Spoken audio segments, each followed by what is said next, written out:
Mohamed Goloko ñu ngi nii si deuxième match bi nga xamante ni moom moo di deuxième match poule A bi di troisième journée bi ñu nekk nag jamono ji si li nga xamante ni moo di dernier réglage pour xool ñan ñooy première deuxième ba ci troisième di fàttali ni rek première heure bi ñi nga xamante ni ñoo di ñi nga xamante ni ñoo di Rochette ñoo doon laaleeg ñi nga xamante ni ñoom ñoo di Manko dañoo témboo kenn ku nekk.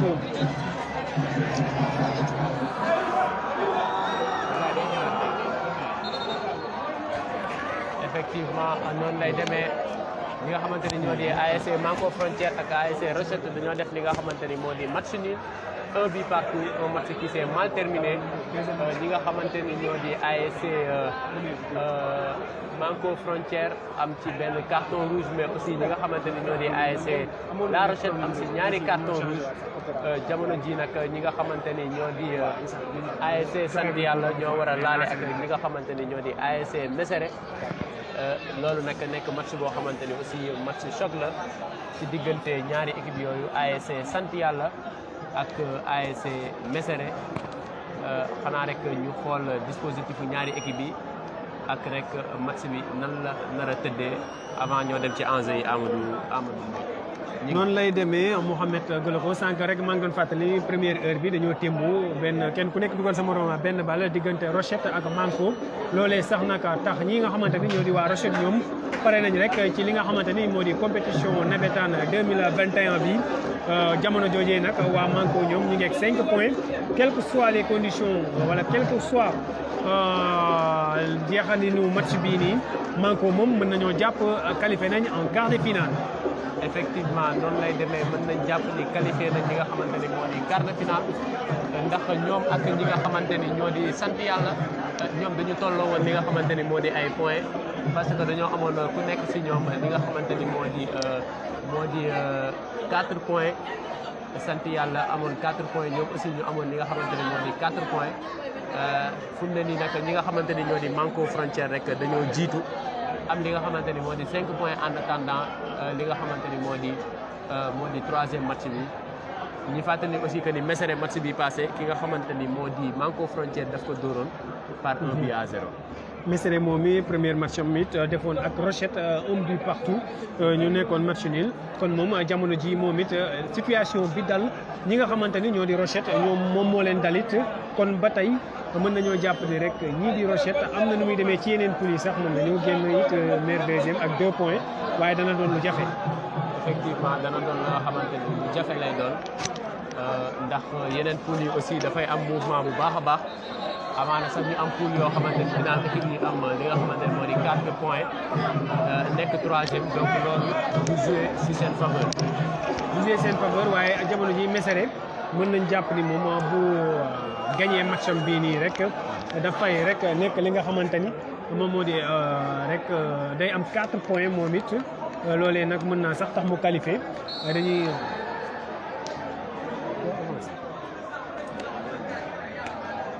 Effectivement, c'est parti avec l'ASC Sant Yàlla vêtu en bleu et blanc et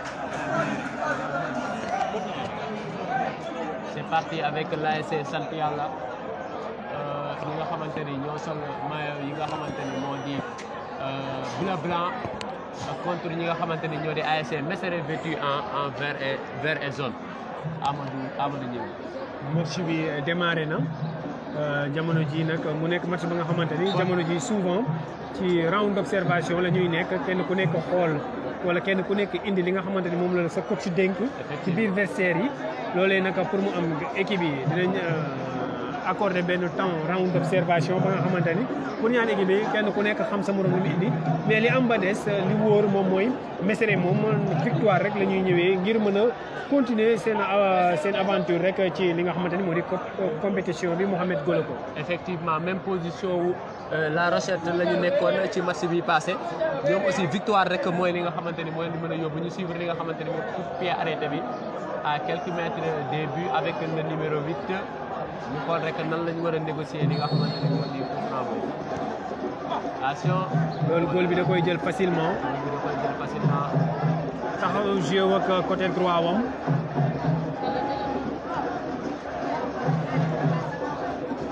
Attention.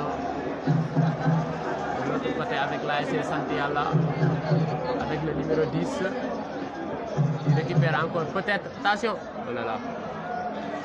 Balle bi day filer directement vers le gardien de l'ASC Mesere.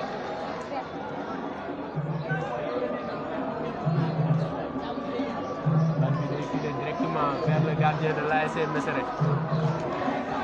Oh là là, qui dégage.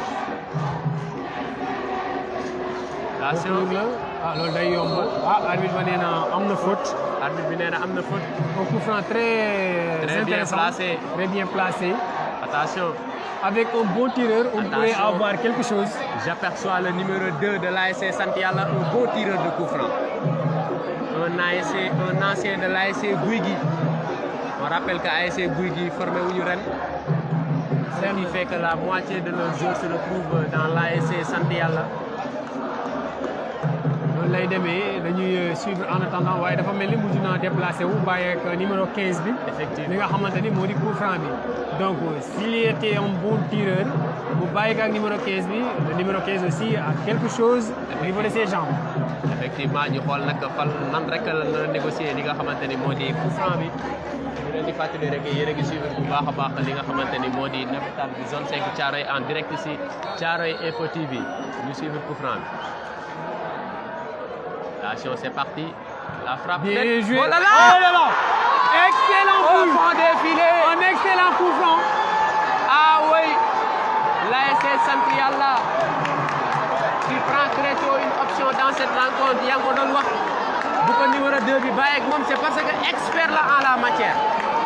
Et il l'a bien montré. Malgré. Mais je me dis aussi que le gardien de l'ASC Mesere n'a pas été vigilant. Effectivement, ils ont lancé le gardien numéro 2 à l'échauffement. Attention. Attention, il y a du mouvement sur le banc. Il y a du mouvement. Je crois que même si le numéro 15 de l'ASC Sant Yalla est un bon tireur, mais le gardien aussi a fauté. Effectivement, raison pour laquelle le gardien numéro 2 est parti à l'échauffement. Attention. Pourquoi ça? Il a obtenu un coup franc. Effectivement. Il paraît que ki nga xamante ni moo di l'entraîneur de l'ASC Mesere kontaanul benn yoon ci li nga xamante ni moo di gardien de but bi ak but bi nga xamante ni moom la jël ci noonu la envoyé ki nga xamante ni moo di le gardien numéro 2 à l'échauffement. Coach baa ngi wax ak moom. Il a raison en quelque part. Mënoo def faute bu mel ni à l'entame d'une rencontre aussi décisive que ça. Donc ça peut payer cash. Là c'est incompris lu ñu mënta comprendre la Mohamed gardien bu defar barrage am première poteau serré.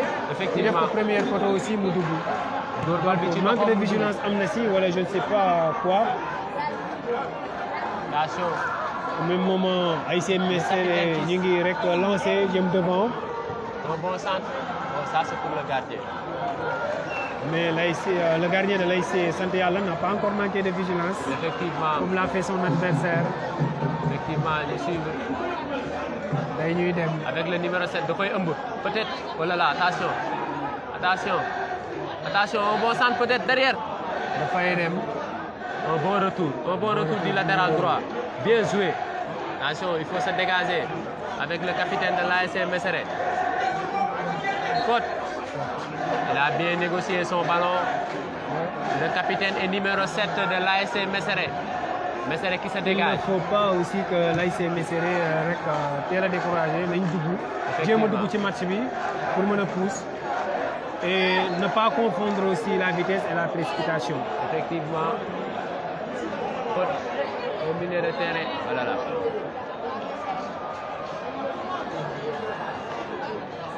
Ce sera un bon match en tout cas si l'ASC Mesere s'affirme pour tenter de gagner la rencontre. Ce serait l'ASC Sant Yalla qui se relance avec le numéro 6 peut-être la Deuxième frappe. Oh là là. Le gardien n'est pas dans son jour à mon avis. paraît bien. C'est reparti. Mais en tout cas, ses coéquipiers semblent bien entrer dans le match. Effectivement, attention. Attention. Bien suivi, bien suivi. Effectivement. Un bon pressing.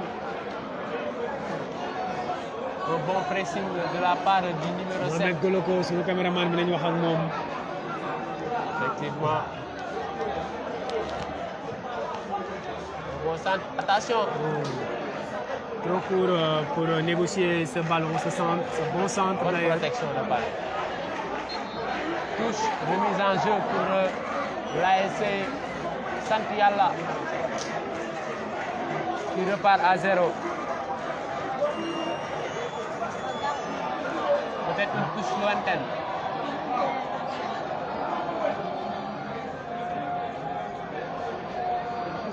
Mohamed Goloko jamono ji ñu ngi rek ci match bi nga xamante ni moo di boole ASC Mesere ak ASC Sant Yalla. 1-0 pour l'instant, suite à un coup franc bien négocié par le numéro 15 de l'ASC Sant Yalla. Ñuy demander beneen contre-attaque ak numéro 6 u ASC Sant Yalla. Muy dem mais le numéro 3 l'a bien suivi, un bon retour du numéro 3 de l'ASC Mesere. Effectivement, le défenseur central. Oh là là. Un mauvais contrôle qui a laissé le ballon filer directement dans les touches. Touche pour ñi nga xamante ni.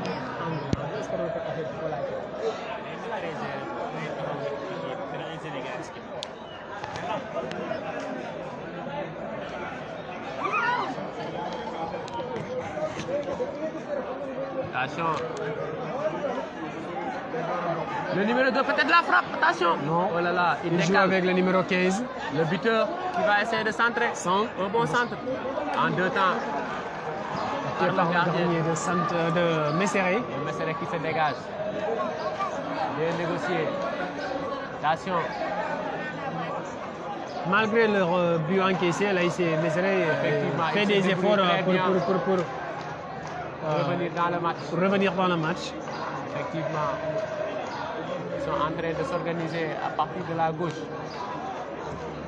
À négocier. Ñu toll sax nag dafa mel ni ñoom moom match bi ñii di ASC Sant Yalla ils jouent avec des contres.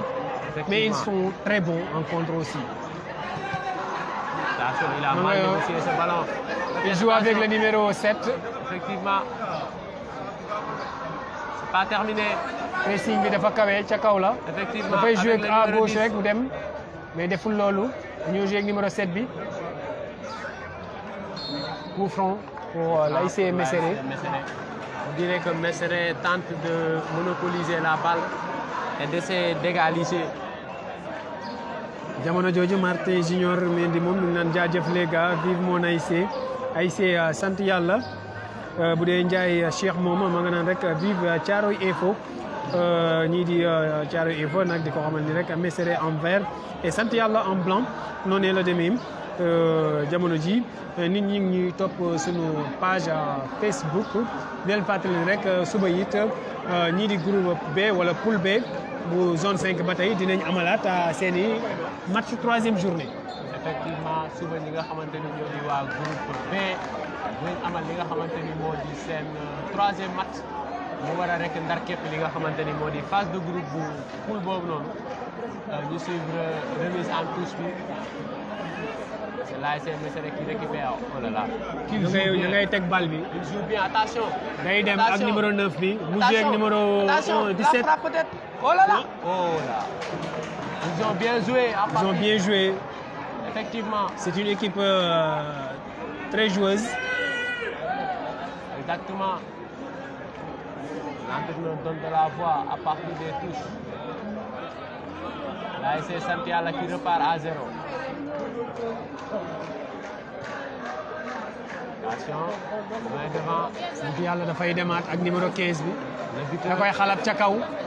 numéro 6 baa ngi koy laaj ak numéro 10 bi. waaye ma ngay jéem a joué ak numéro 5 bi. nga xamante ni la défense de l'ASC Mesere ont bien suivi. Effectivement, Mesere qui repart, récupéré par l'ASC Sant Yalla. Très haut aussi. Effectivement. Attention, attention. dañ koy siif loolu rëcc na. Mais il a bien Bien fait. joué, bien joué. Il a bien géré, il a bien retourné sur son erreur. Effectivement.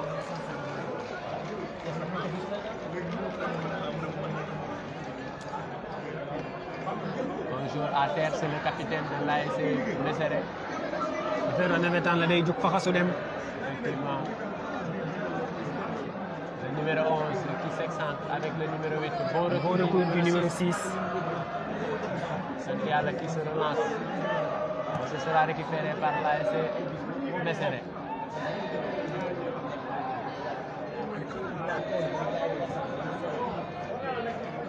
dem na si suuf ba koy jaarale.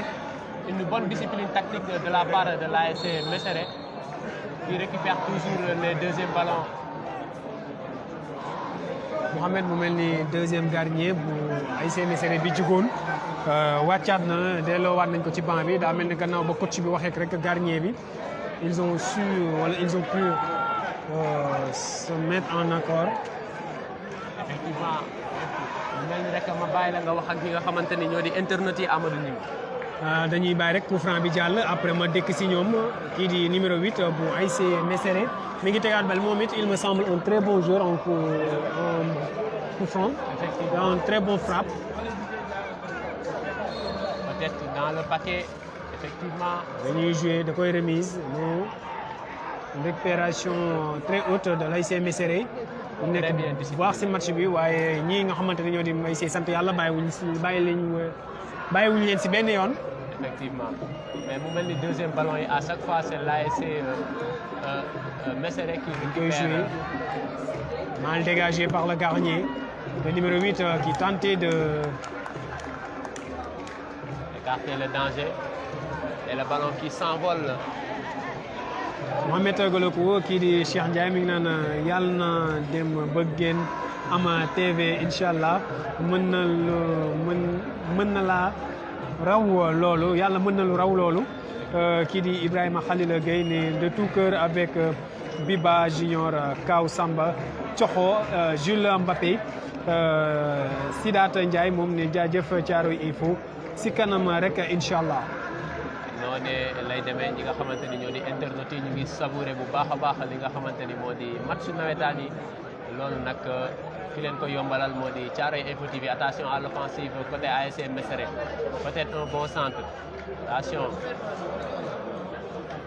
Mohamed dañuy dem ak numéro 17 bi ASC Mesere bàyyiwul benn yoon waaye ASC Sant Yalla it ñoom tëj nañ seen i ay camp Effectivement teg seen défense bu am doole ne dara du fa jàll. dara du fa jàll. mu mel ni rek dañu bàyyi jeu bi ak ñi nga xamante ni ñoo di waa ASC Mesere. Ce serait une erreur aussi s'ils veulent vraiment gagner ce match aussi ñoom ASC Sant Yalla mais en tout cas ils sont très efficaces en matière de contre-attaque. Ils utilisent bien les espaces laissés par ki nga xamante ne rek moom moo di ASC Mesere. Effectivement. La remise dañ koy joué malheureusement pour eux. Numéro 8 bi day récupérer balle bi joué ak le numéro 9 bi joué ak le numéro 14 ASC Mesere ñu ngi teg balle bi Mohamed. Oh là là, un très bon frappe Mohamed. Au-dessus de la barre transversale. Oh là là là là là là là là là. Mohamed Goloko muy mel ni ASC Mesere ñu ngi gën a approché wu ci li nga xamante ni rek moom moo di match bi. ak séquence bu am solo. Attention, attention. day ñuy dem. Oh là là. Le gardien a bien suivi. Joué ak numéro 6 am day dem. Un très bon contrôle. Effectivement day temporiser xaar li nga xamante ni moo di ay coéquipiers. Joué ak numéro 10 am. Effectivement muy fas yéene tourné joué ak li nga xam ne moom numéro 7 frappe. À côté du cadre. À côté du cadre.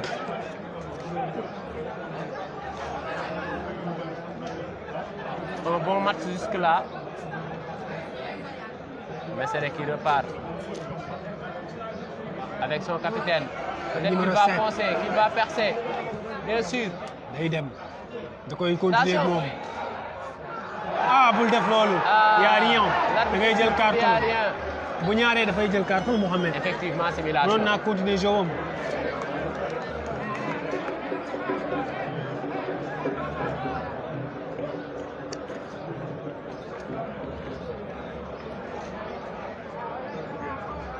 bon match vraiment entre Mohamed bu mel ni Sidaat moom ma ngay laaj rek jaune 6 tamit bu yëmbal. mauvais dégagement attention faute. Ah oui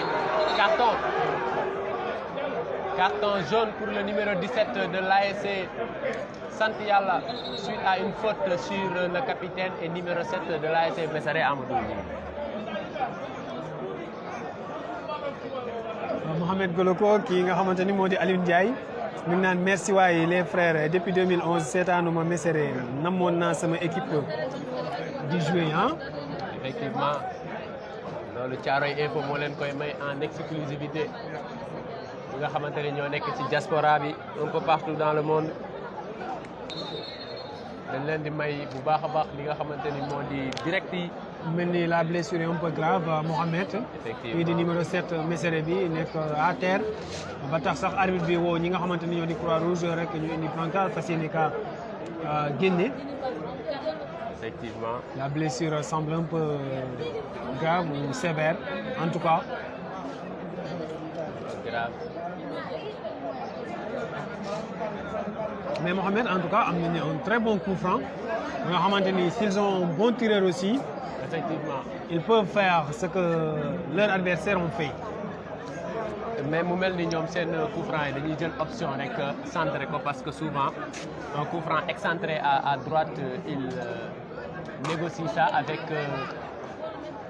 le latéral droit or que peut-être buñ ko utiliser woon ak un gaucher mën nañ am li nga xamante ni loolu la waa ASC Sant Yalla dugal taal. c'est ça le problème est-ce qu'ils ont un tireur gaucher au niveau des 11 joueurs qui ont fait le départ. affaire de navétane Mohamed boo seetloo ki nga xamante ni moo di joueur ASC Mesere bi dem na rek am lu mu sànni si camp ñi nga xamante ni ñoo di ASC Sant Yalla. effectivement noonu lay demee mel ni rek joueur ñi nga xamante ni moo di ASC Mesere ak ñi nga xamante ni ñoo di waa Croix-Rouge dañ ko yóbbu directement ci li nga xamante ni moo di vestiaire yi ñu xaar rek fan lay mujjee. jamono ji daa mel ni nga doon wax lañu war a def numéro 11 gaucher la ce coup franc entrant xam naa daf koy tenter ak gauche. effectivement loolu mooy yoonu football ñu xool rek ñoom aussi nan la seen numéro 11 di nar a négocier li nga xamante ni. s'il est un bon tireur il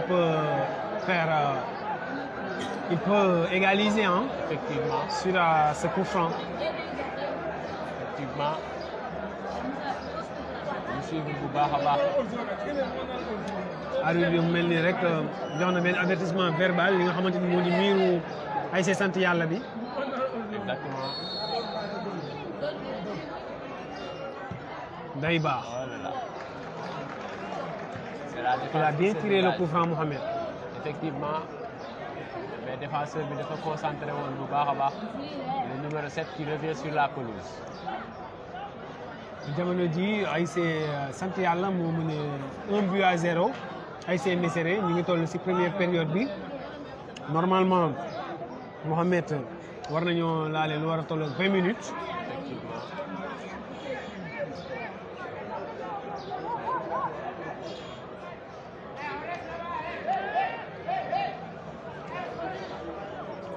Les coachs qui donnent de la voix. day dem Attention. numéro 6 bi avec un très bon retrait il peut faire quelque chose. Ah, il joue avec le numéro 5 Une bonne passe. qui va. Peut-être un bon centre. Dans la surface. La frappe. Oh là là, c'est contré. Attention. La SM Mesere qui revient avec son capitaine. Lui avec le numéro 12 qui centre. Oh là là.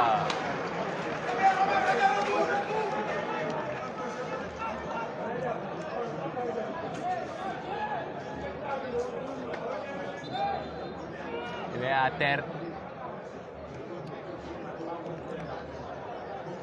Arbitre baa ngi wax ak moom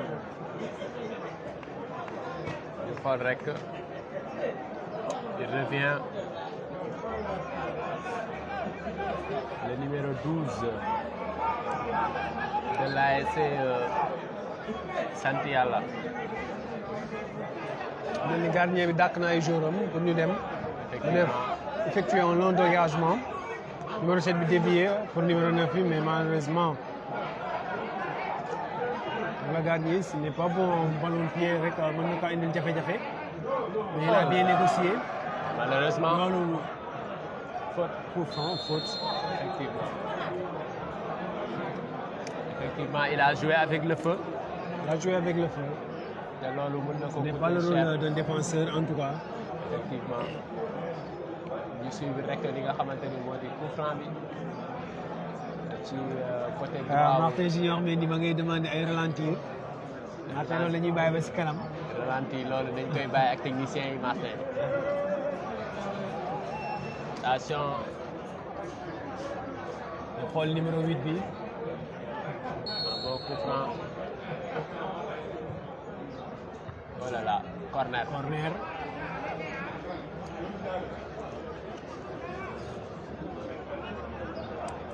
Corner lay doon. ñu suivre ko avec toujours le numéro 8.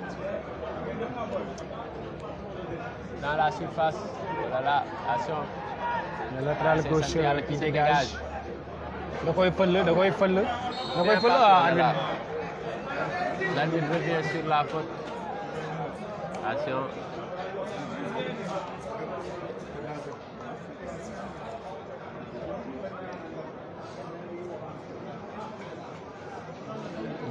mu mel ne ASC sant yàlla mi ngi dikkaat ndànk-ndànk si match bi. Effectivement.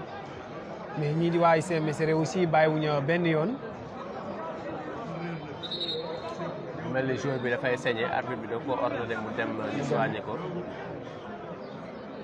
ci ñi nga xamante ni ñoo di waa Croix-Rouge.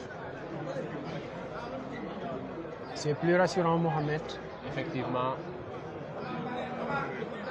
sant yàlla mooy dégagé wu noonu avec son défenseur central mais goal bi day récupérer balle bi. bon dégagement aussi loin vite que devant. ça daf koy tegal remise. aïe. L'arbitre estime qu'il n'y a nawetaan rien la affaire de nawetaan la. alors qu'au niveau du banc de touche il n'y a rien. loolu kenn du la ko jox. dañuy dem. Attention, faute. Faute. Faute pour l'ASC sant yàlla. Le ballon est avec le défenseur central qui va essayer de se dégager. kii di Abdoul Junior Sarr moom mi ngi naan ASC sant yàlla mooy gagné. Ah loolu mbaa du waxu supporter. loolu mbaa du ay waxu supporter Amadou Gningue. lu ci mënti am jamono ji bu dee waxi supporter it nekk na wax ja nga xamante ni jamono ji Mohamed Goloko moom moo amagu. Effectivement, attention, le gardien qui ne sort pas. Il a fait le plus difficile pour manquer le plus facile. Effectivement. moom numéro 5 ASC sant yàlla bi. débarrassé wu ak li nga xamante ni mooy défenseur waaye ba tey défenseur baa ngi tëdd si suuf. damay ragal arbitre bi mi ngi bàyyi jouer dafay arrêté match bi ñu dem xool ko. Effectivement, un joueur à terre, c'est le numéro 4, je pense bien. Arbitre baa ngi dem ci moom ngir xool lan moo ko dal. yaa ngi fàttali rek ASC Mesere moom moo vêtu en maillot vert et jaune. Et l'ASC sant yàlla en bleu blanc ou sinon blanc bleu. Effectivement. joueur bi ba tey jugul la blessure semble toujours sévère. Croix-Rouge ñi ngi dem di ko xool jamono joojee capitaine sant yàlla mi ngi ñëw di jël quelques consignes yi nga xamante ni coach am mi ngi ko koy jox mu dem répartir ko ci terrain bi. Effectivement ci banc de touche bi lay dem ngir gars yi jox ko li nga xamante ni moo di ay consignes.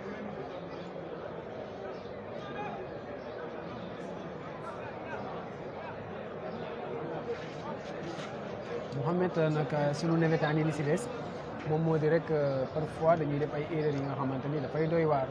ndax synthétique bii nii boo si tegaatee ab mbuus naan ndox ba pare teg ko ci mën na indi ay blessures yu grave ci ñi nga xamante ni ñoo di joueur yi si football ñoom si seen jëm bopp lii war nañ ko mën a éviter. effectivement damay ragal ni joueurs yi xamuñu danger bi nga xamante ni loolu la àndal parce que boo gisee ñoom ci boppam ñooy naan ndox yi ba pare sànni ko ci li nga xamante ni moo di pelouse bi te loolu mën na porter préjudice seen i ay physique wala rek andi leen ay blessures yoo xamante ni mën na leen coûter cher. lu neex la nawetaan waaye it war nañoo xoolaat nan lañ ko war a gën a mën a professionnaliser ndax nekk na comme ni ma ko waxee sànq ca njëlbeen benn compétition ci football ba nga xamante ni nekk na compétition bi gën a populaire fii ci Sénégal kon donc buñ ko professionnaliser rek dina am lu mu nga xamante ni dina ko jural Sénégal ci wàllum koom-koom mais aussi suñu évolution li nga xamante ni moo di football parce que ba tey boo xoolee Mohamed Goloko suñu football local bi dafa des lu bëree bëri jamono ji da ngay gis ni bu ñu sax amee suñu club yi bu ñu génnee ci ay rek Ligue des champions africains dañuy am ay jafe-jafe yooyu yëpp lii wa ko waral te bu dee football rek ak technique ëppale wuñ ñu ko.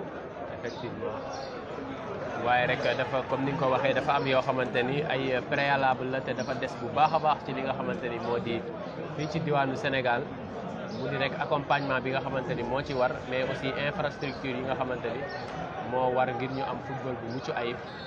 attention corner pour ASC Mesere. ñu fàttali rek numéro 4 bi nga xamante ni moo amoon blessure duggaat na ci li nga xamante ni moo di terrain bi di suivre bu baax a baax li nga xamante ni moo di corner bi. qui va être négocié par le numéro 11. Bouchi. bien frappé sortant. da koy delloo ça s'envole. il a osé en tout cas. effectivement. il a osé. bu mel ni rek waa sant yàlla depuis ba ñu dugalee li nga xamante ni moo di seen but rek amaatul lenn rek loo xamante ni proposé waat nañ ko mu mel ni dañoo doyal rek ci seen benn bii bi nga xam ne moom attention le gardien qui joue avec. mu mel ni teg nañ pressing bu kaw di créer problème ñi nga xamante ne ñoo di ASC sant yàlla. ñoom waa ASC Mesere. ndax boo xoolee sànq ba léegi ki nga xamante ni moo di entraîneur bu ASC Mesere. day yuuxu bu baax a baax joueurs yi pour wax leen rek rester en haut donc loolu day wane ni rek dañoo jël option pour def pressing ci kaw a kaw ngir empêcher ñi nga xam ne ñoo di sant yàlla développer seen jeu. loolu la parce que pour ñu revenir ci match bi foo jaar ñu def pressing bu kawe bu métti sax ci kaw ngir mën a rek teg seen ay jeu ñoom aussi teg seen xalaati jeu mais sinon bu ñu bàyyee aussi ñi nga xamante ni moo di sant yàlla rek. dawal seen jeu ñoom it da leen di jafe loolu ñu revenir ci match bi wala mu mel ni pause de fraîcheur mais Mohamed lii yaakaar naa ni ay lii la quoi parce que on est sommes des Africains fii la ñu gars yi fii lañ juddoo xam na laa ko mën a waxee fii lañ juddoo fii lañ yaroo yaakaar naa ne à cette heure il ne pose aucun problème à ces joueurs qui ont fait le pipi benjamin minime cadet jusqu'à senior yaakaar naa ni fraîcheur bi jaaxalu leen d'autant plus que nous sommes au mois d'octobre yaakaar naa ni tàngoor bi wàññeeku na bu baax a baax. effectivement tàngoor bi wàññeeku na te tey boo xoolee li nga xamante ni moo di climat bi amul rek naaj ba nga xamante ni génn na bu baax a baax ngir mu mën a am pause fraîcheur te aussi comme ni nga ko waxee gars yi ci climat bi la ñu juddoo ci la ñu yaroo ci la ñu màggee te aussi seen i ay entraînement ci climat bi lañ koy defee donc gisuma lu waral la ñuy def pause fraîcheur amaana match yi nga xamante ni 14 heures wala 15 heures la lay daw mën na am pause fraîcheur mais lii moom vraiment waroon nañ mën a bàyyi équipe yi continuer. Mohamed man je me dis que ni rek roy dàq la parce que laata pause fraîcheur di am au niveau de l'Europe ak genre yaakaar naa ni dañ ko daan amal match yooyu sax ay 15 heures daaw doon am pause fraîcheur mais yooyu sax ça se comprend match bu daw ay 15 heures là ça se comprend ñu teg benn pause fraîcheur.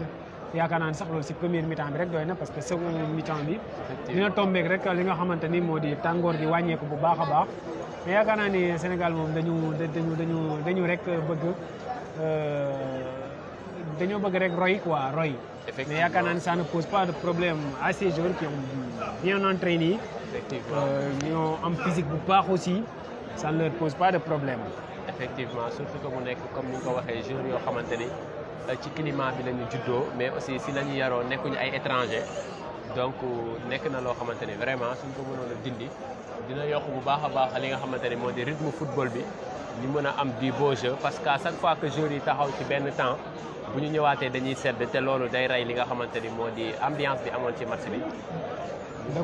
da koy rey souvent Mouhamed mais ndegam ay instruction zone la dañu def rek lu dul ànd si respecté ko waaye yaakaar naa ni mën nañoo wax et que d'ailleurs on n'a pas assez de infrastructure yi nga xamante ni dina dalal genre match yi bëri na ay zones yu football fii yaakaar naa ni éviter pause presseur yu bëri yooyu si match bu nekk si période bu nekk doon na permettre zone bu nekk gagner plus de temps pour rek ay jonganteem yaakaar naa ni yooyu yëpp zone yi war nañ see mën a xalaat ODCAV si boppam war na see mën a xalaat parce que yaakaaruma ni ñii lay posé na leen problème. mu mel ni sax woote waat nañu Mouhamed. noonu la demee arbitre bi woote waat na bu baax a baax ngir gars yi reprendre li nga xamante ni moo di rencontre bi entre ki nga xamante ni moo di ASC Mesere ak ASC Sant Yàlla. C'est reparti à 0 avec le gardien de l'ASC Sant Yàlla qui se dégage.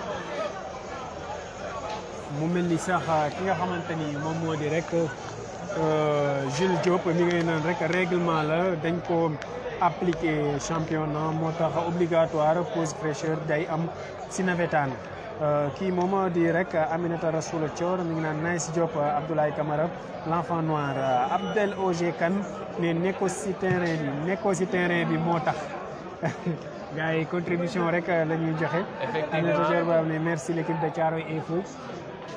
ku nekk rek am nga droit joxe li nga xamante ni moo di sa xalaat ci mbir mi. waaye daal li am ba des mooy ki nga xamante ni mooy le numéro 6 attention 1-2 dans la surface peut-être il n'y a rien estime l'arbitre. Absolument rien. Hors-jeu. Il n'y a pas de faute. Estime l'arbitre et il est retourné sur l'hors-jeu. Effectivement, l'ASC Mesere va se dégager avec le numéro 4 qui va essayer d'allonger loin devant.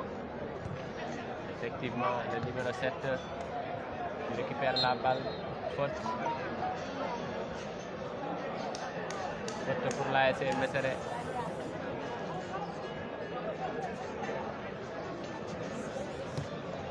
C'est parti avec le numéro 11 dans la surface peut-être. ASC Mesere bàyyiwul benn yoon Mohamed Goloko. Effectivement. ñu ngi si match bi ba tey def pressing bu kawe ngir rek égaliser balaa mi-temps bi loolu xam naa moo leen doon gënal. comme ni ma la ko waxee léegi ñoom amuñu li nga xamante ni moo di choix il faut que impérativement ñu gagner li nga xamante ni moo di match bi donc dañuy def le tout rek ngir mën a égaliser balaa match bi gën a sori. à des erreurs qui sont fatales souvent à des équipes yaakaar naa ni seen erreur gardien bi ñu def jusque là moo leen porter préjudice bi. effectivement. mais ils n'ont pas baissé les bras te fi mu toll nii ñu ngi jéem a aussi def le tout pour revenir dans le match. Pour revenir dans le match tout en essayant de stopper les attaques de l'ASC Sant Yàlla qui joue actuellement en contre. mais qui a un très bon effectif aussi et qui joue en équipe ASC Sant Yàlla. parce que yaakaar naa looloo tax ba tey ñu rek tenir le coup ne pas encaisser de but. Effectivement, le numéro 2 qui allonge, oui, avec le numéro 12. Un bon centre, dans la surface. Le numéro 5. Attention, un bon centre peut-être. Attention, la frappe. Le but! Oh, le but! Excellent but! Le but! Signé le numéro 5 de l'ASC Sant Yàlla. Deuxième but marqué. Effectivement. À la dernière quart d'heure de la première période de cette rencontre. On dirait que c'est l'expérience de l'ASC Sant Yàlla qui est en train. Attention. Il y a le capitaine de l'ASC Mesere qui essaie de remobiliser ses coéquipiers. Mais l'ASC Sant Yàlla a pris une option pour gagner cette rencontre à Amadou Gningue. En tout cas, il leur serait très difficile de revenir dans le match ou même de gagner ce match ASC Mesere, malgré qu'elle soit une équipe très joueuse. Exactement. Le gardien qui joue avec le temps.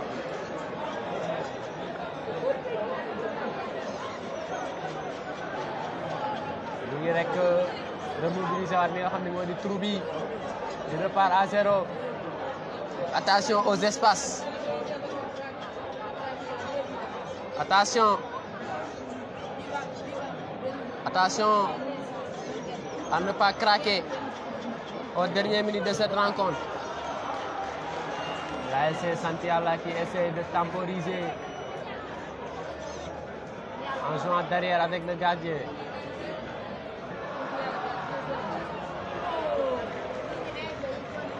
Attention. Attention. Attention. Le numéro 7 dans la surface.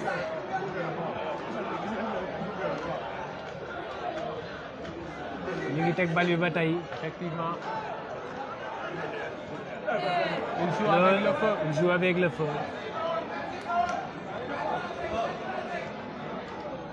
Oh là là. Mal négocié. Tous pour l'ASC Mesere. Qui essaie de pomper. Dans ces dernières minutes de la rencontre. C'est reparti avec le numéro 7. Il temporise faute. Faute estime, monsieur l'arbitre. Il a joué avec l'expérience en essayant de garder le ballon. Le numéro 7 de l'ASC Sant Yalla aussi a un très bon jeu de pied. Effectivement. On l'a joué. Mais le numéro 15... Attention à ne pas jouer avec le feu. Bien négocié. Voilà. En tout cas, l'ASC Sant Yalla dina profiter ci li nga xamante ni moo di plus d'espace yi nga xamante ni ASC Mesere dina ko bàyyi ndax bëgg réduire score bi. Effectivement. balaa rek li nga xamante ni moo di fin de la première période. Effectivement. mu mel ni rek match bi jamono jii nii jëlaat na beneen tournure Amadou Gningue ndax ñi nga xamante ni ñoo di Sant Yalla mën nañ par 2 buts à 0 et que ASC Mesere impérativement dafa war a gagner li nga xamante ni moo di match bi. noonu la demee kii di Abdel Oje Kane mi ngi naan bravo au coach Mahou qui fait un excellent boulot avec ces jeunes de Sant Yalla forever. Faute pour l'ASC Sant Yalla. En tout cas affiche quart de finale yi ñu ngi commencé di montrer wu Mohamed Goloko. Effectivement. mais di fàttali rek match bi jeexagul parce que démb heure bi daa mel ni Manchester United ñu ngi ko mëne woon te finalement ma nga rek mujjee dóor li nga xamante ne moo di 3 buts à 2. loolu équipe bu mag a mag bi la Manchester United avec un bon Cristiano Ronaldo, l'enfant chéri d'Old Trafford, ils ont réussi à renverser le score. mu nekk rek une belle soirée de Ligue des Champions comme toujours. bàyyi Cheikh Ka mi laajte jamono ji ñaata la ay jamono ji ASC Sant Yalla moo mëne 2 buts à 0 ak ñi nga xamante ñoo di ASC Mesere. toll nag si première période waaye ASC Mesere bàyyiwul benn yoon. la frappe malheureusement pour ASC Mesere. Effectivement une très belle occasion. Très belle occasion ratée par l'ASC Mesere. Baye Cheikh Ka ASC Sant Yalla jamono ji moo mëne 2 buts à 0 ASC Mesere ñu ngi toll si fin de la première période jamono ji xam naa ni maximum ay 5 minutes mooy war a des ci première période bi Abdoul Junior Sarré moom mi ngi naan rek ASC Sant Yalla moo ëpp doole. waaw loolu nag Amadou Gningue mi ngi confirmé wu ndànk-ndànk. ndax ñi nga xamante ni daal ñoo di ASC Sant Yalla jamono jii nii ñoo teg tànk bu baax a baax ci li nga xamante ni moo di match bi ginnaaw rek ba ñu mënee par 2 buts à 0. long dégagement du gardien de l'ASC Sant Yalla. Effectivement. Mohamed Goloko ASC Mesere ils ont bien leur joueur dans le milieu ñu ngi taxaw def pressing bu dëgër mais li leen jafe rek fi mu toll moom mooy rek terminer en beauté. Effectivement. Effectivement li leen manqué rek mooy finition dugal li nga xamante ni moo di le but bi leen di permettre ñu ñëwaat ci match bi bu baax a baax jamono ji rek looloo leen të dégagement loin devant déviation day avec dem le- numéro 10 bi day dem mais nee nañ hors-jeu VAR war naa ñëw si nawetaan yi ñuy bàyyi yi di jàll VAR après ñu war na ñëw xool si nawetaan naka bi. départ ba effectivement mais nag c'est ça qui fait le charme du football effectivement li mooy def charme football bi muy am action yoo xamante ni day passé inaperçu muy am action yoo xamante ni mal joué mal joué mal joué ay seen mesere mel ni ñu ngi tàmbalee di jaawale vitesse ak précipitation Mouhamed tëggalu ko effectivement ndax ci njàkkare lañ nekk jamono ji nga war a gagné ñu mëne la par 2 buts à 0 à quelques minutes de la fin de la première période loolu yombul moo tax ñoom jamono ji ils repartent l'ASC sant yàlla attention un bon tacle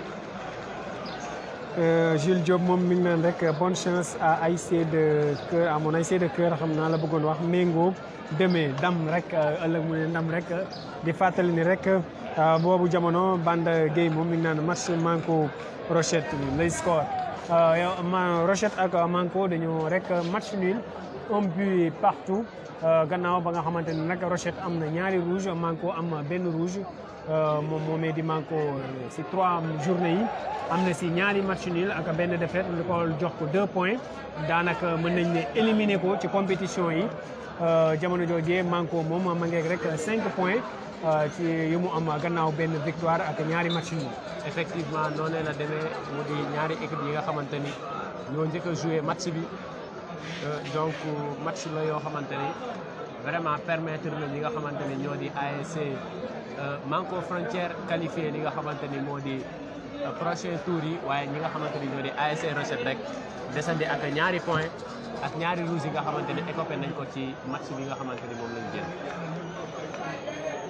noonu lay demee Mouhamed ni ki demee nag incha allah rek dinañ am yeneen journée ci poule B bi nekk 3e journée bi pour aussi foofu ñu classifier rek li nga xamante ni moo di première de la poule B ak 2e bi s'il y aura wala s'il y aurait sax mais 3e là on en saura après ñu topp occasion bi ak le bon centre malheureusement le numéro C'est pas fini avec le numéro 14.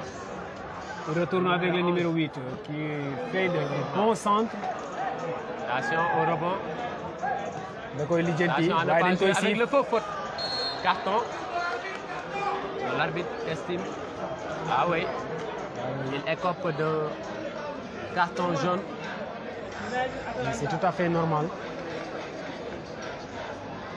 Attention, le numéro 7 qui est à terre à quelques minutes de la fin.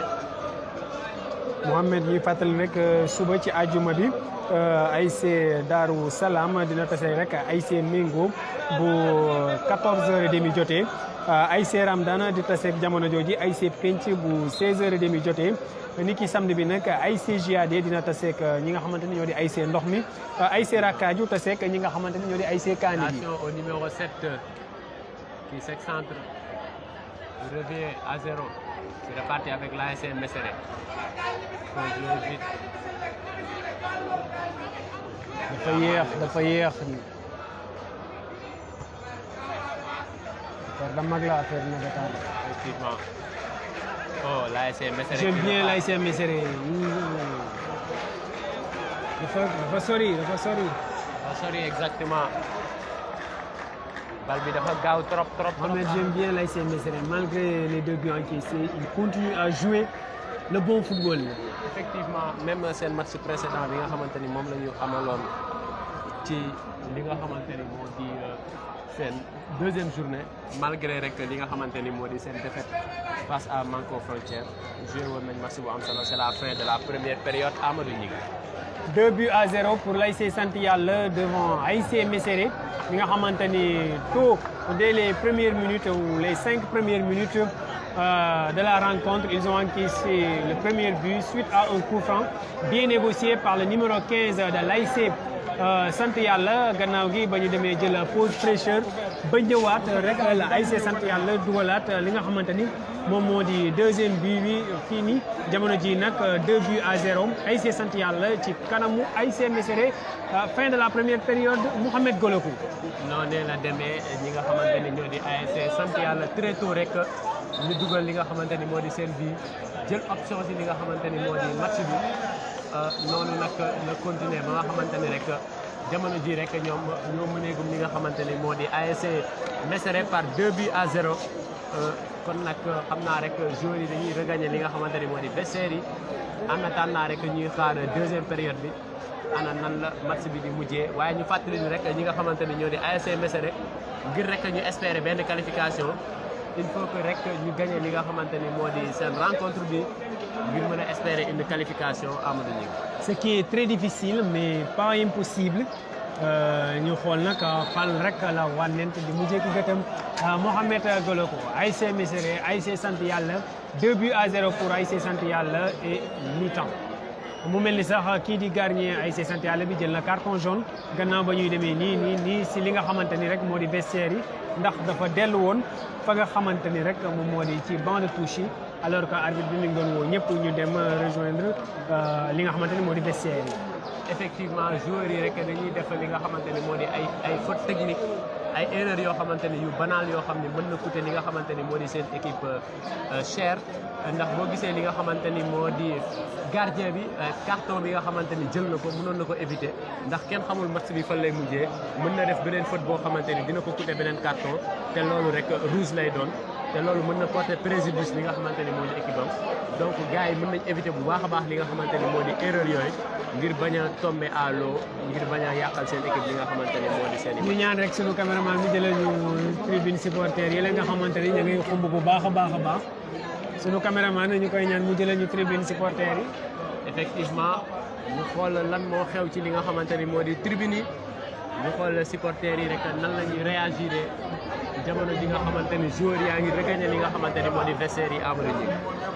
noonu lay demee Mouhamed Golokou yaakaar naa ni troisième journée yu zone 5 bi en tout cas ça s'annonce bien ça s'est bien débuté avec ASC nga xamante ni moom moo di Manko ak Rochette mi nga xamante ni ils ont fait un match nul un but partout mu nekkoon match bu neex match bu amoon intensité gannaaw gi nag ñu ngi nii di teewee li nga xamante ni moo di match bi nga xamante ni moo di boole rek ASC sant yàlla ak ASC Mesere fi mu jamono ji ASC sant yàlla mëne 2-0 ñoo ne sax la ñu demee rek ci vestiaire yi def mi-temps pour ñëw nag fas yéene léegi si kanam àggale li nga xamante ni moo di seconde période bi demee aussi des journées yi nga xamante ni yu neex a neex mi ngi annoncé wu après demee également xam naa loolu nañ si dikkaat léegi noonee lay demee mu di ñaari journée yi nga xamante ni moo des wala ñaari bés yi nga xamante ni moo des ngir boucler li nga xamante ni moo di troisième journée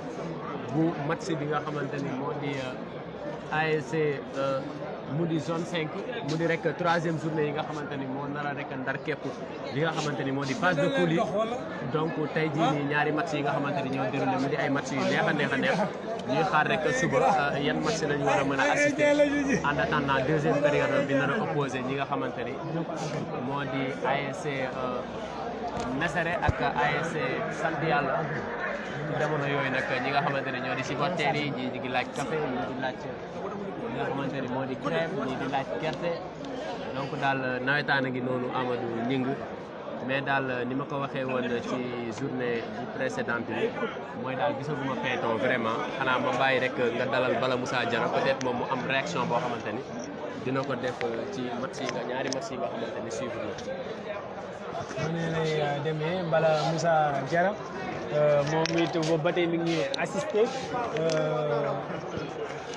ah waaw. Bala Moussa Diarra li nga xamante ni moom moo di premier match bi doon boole ñi nga xamante ni ñoo di Rochette ak ñi nga xamante ni rek ñoom ñoo di ASC Manko match boobee jeexee si benn wala un but partout tey match yooyu naka nga ko gisee match bi.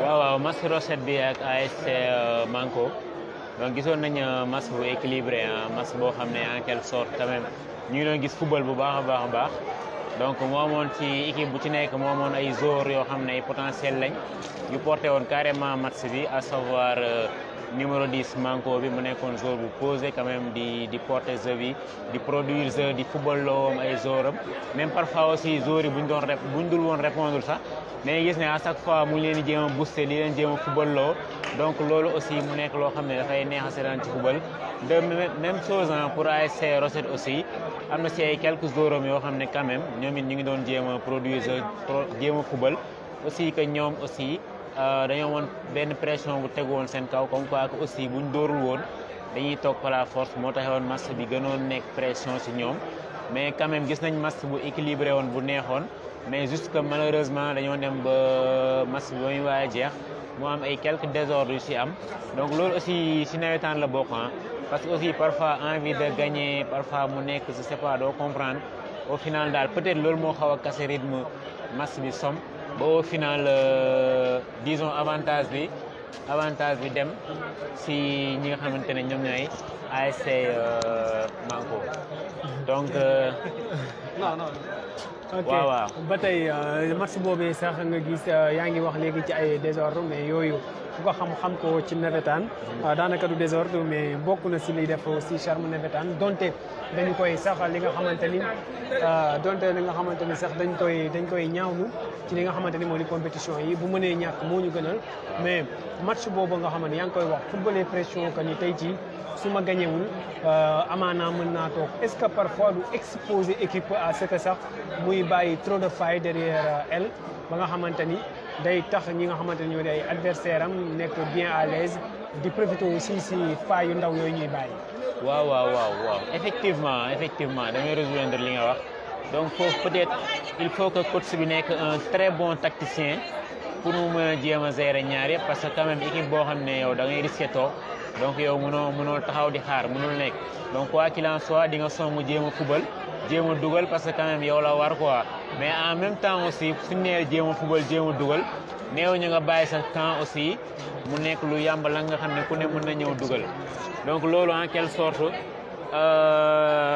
préparation bi la aussi coach bi il faut mu nekk un très fin tacticien mën a teg dispositif boobu noonu parce que quand même da ngay apporter benn effort offensif en même temps aussi di apporter benn effort défensif et ku ne offensif défensif donc milieu terrain bi aussi quand même day andi benn apport bu nganda donc loolu daal mu nekk situation bu xaw a compliqué jouer parfois mu am ay équipe yoo xam ne dinañ ko gérer ba génn si mais tey malheureusement gis nañu benn ASC Rosette xaw ma nag parce que il paraît que ñu naan match bi xawoon na tàng avant ñu egg si match bi peut-être que aussi loolu xawoon na poser psychologiquement quand même ba tey ba ñëwee moralement ils n'ont pas su gérer ça et ce qui a été quand même très malheureux et aussi quand même si biir match bi sax gis nañ ne benn instant bi ñu ngi doon produire football mais malheureusement ba dara desul lu fait-temps on a vu que pression boobu dafa exprimé wu ba il s'est exprimé par une explosion des joueurs ñii di mer ñii quand même di mel ni donc demee na neneen tout ça mu nekkoon loo xam ne peut-être waroon nañ ko gérer bu baax a baax ci vestiaire yi parce que quand même vestiaire fa am solo trop ci football mais au final daal on peut dire que moral peut-être aspect moral yu daal mën naa ne moo desoon bu baax a baax ci match bi Mohamed Goloko mu excusez-moi Bala Moussa Diarra mu mel ni joueurs yi ñu ngi dugg ci waat waaye match bi nga xamante ni moom moo boole ASC Sant Yàlla ak ASC Mesere naka nga gisee première période bi waaw première période bi boo xoolee match bu baax a baax dafa mel ni sax ASC Sant Yàlla non ASC Mesere moo football bu dee football en tant que tel loolu lay xaw a nduru mais quand même day mel ni équipe bu expérimenté ak beneen équipe wala équipe bu peut-être bu tàmm gagné parfois da nga koy gis yenn équipe yoo xamante ne dañuy tàmm gagné mel ni que dañuy xam yoonu gagné wala sax gagné guñ c'est vrai mais quand même par rapport ak premier mi-temps bi nga xam ne parfois duñ sax produire ça mais au final ñoom ñooy def résultat au final ñoom ñooy dugal mu nekk loo xam ne parfois loo xam ne lu inexplicable la parce que quand même match tey bu ko xoolee xam nañ ne Mesere posé na jeu bi football na jéem na produire jeu mais quand même ils n'ont pas été productifs quand même dugaluñu C'est l'efficacité qui fait la différence en tout cas dans ce match. Alors, ASC Messeré une équipe très joueuse, mais malgré qu'elle soit joueuse, elle a subi des contre-attaques yi nga xamante ni dañ ko fatal pour ASC Sant Yalla qui a été très efficace. Et depuis le début des compétitions, ASC Sant Yalla a été toujours efficace. La preuve, le dernier match dañoo gagné rek li nga xamante ni mooy 3-0 tey jii ñu ngi déjà 2-0. Donc ASC Sant Yalla fi mu toll mu mel ni dafa nekk benn équipe ba nga xamante ni dañoo bien lancé ci compétition bi. boo xoolee vestiaire mu mel ni sax dafa am ay yenn rek ci ay xew-xew yu ndaw am genre xeex ak yoo ni mel. mais yooyu comme ni nga ko waxee sànq si nawetaan la bokk. mais it bu si mënee ñàkk moo ñu gënal. moo ñu gënal. xam naa génn bi sant yàlla doon génn ak seen je ne sais pas mbalaanu wasifa wala 7 mètres percale. moom la ñee di bañ. waaw daa mel ni loolu moo xaw a andi problème bi. parce que ñàkkul ne dañuy jugé ne loolu moo waral peut-être désavantage bi ñu nekkee ñàkkul ne dañuy jugé loolu te aussi mooy nawetaan tactique bi certes ci football bi la. li ma jaaxal moom mooy premier gardien bu ASC Messeré moom moo di rek ne ñii duñu dugg ak lii moom mooy indi perturbation yooyu. mais moom loolu en tant que joueur waru ko fair play lañu soxla ci moom. absolument donc loolu la donc ku ci nekk chaque fois boo amee désavantage da ngay jéem a xool la moo ko waral parfois sax nga def lu logique wala lu logiqueul. tout ça parce que da nga naan lii la wala du lee peut-être am na ñoo xam ne jàpp nañ ne liñ leen mëne peut-être lu weex lii moo ko waral.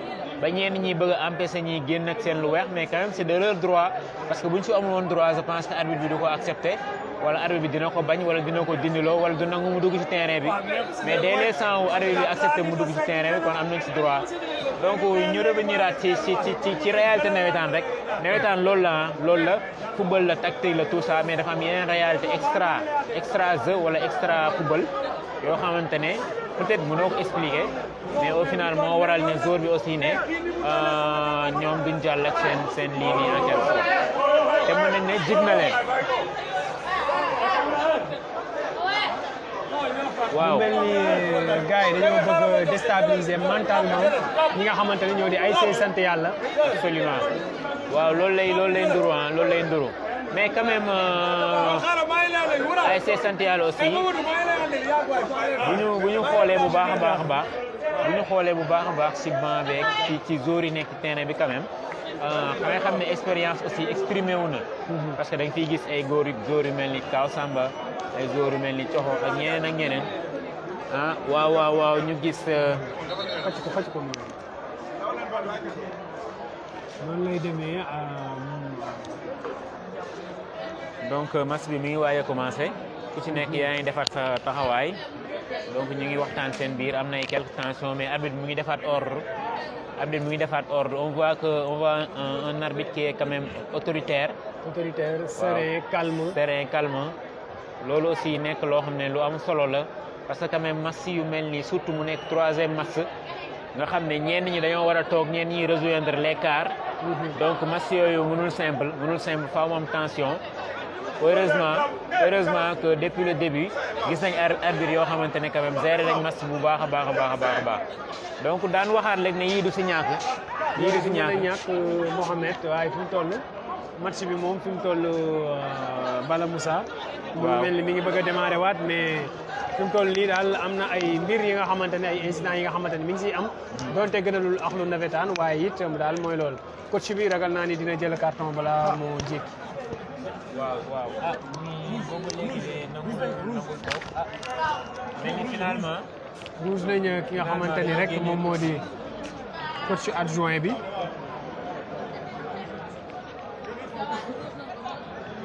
effectivement.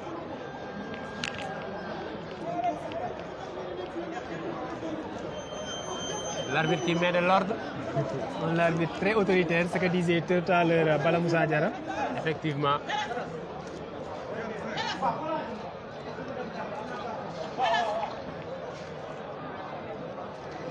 Effectivement, j'adore les arbitres. Qui sont autoritaires. Effectivement. Ça me rappelle un certain...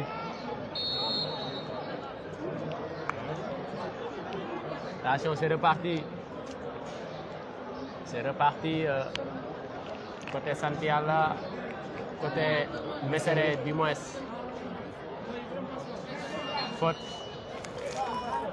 faute estime monsieur l'arbitre.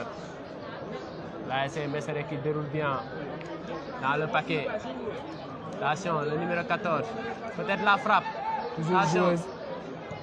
Oh là là, mal négocié.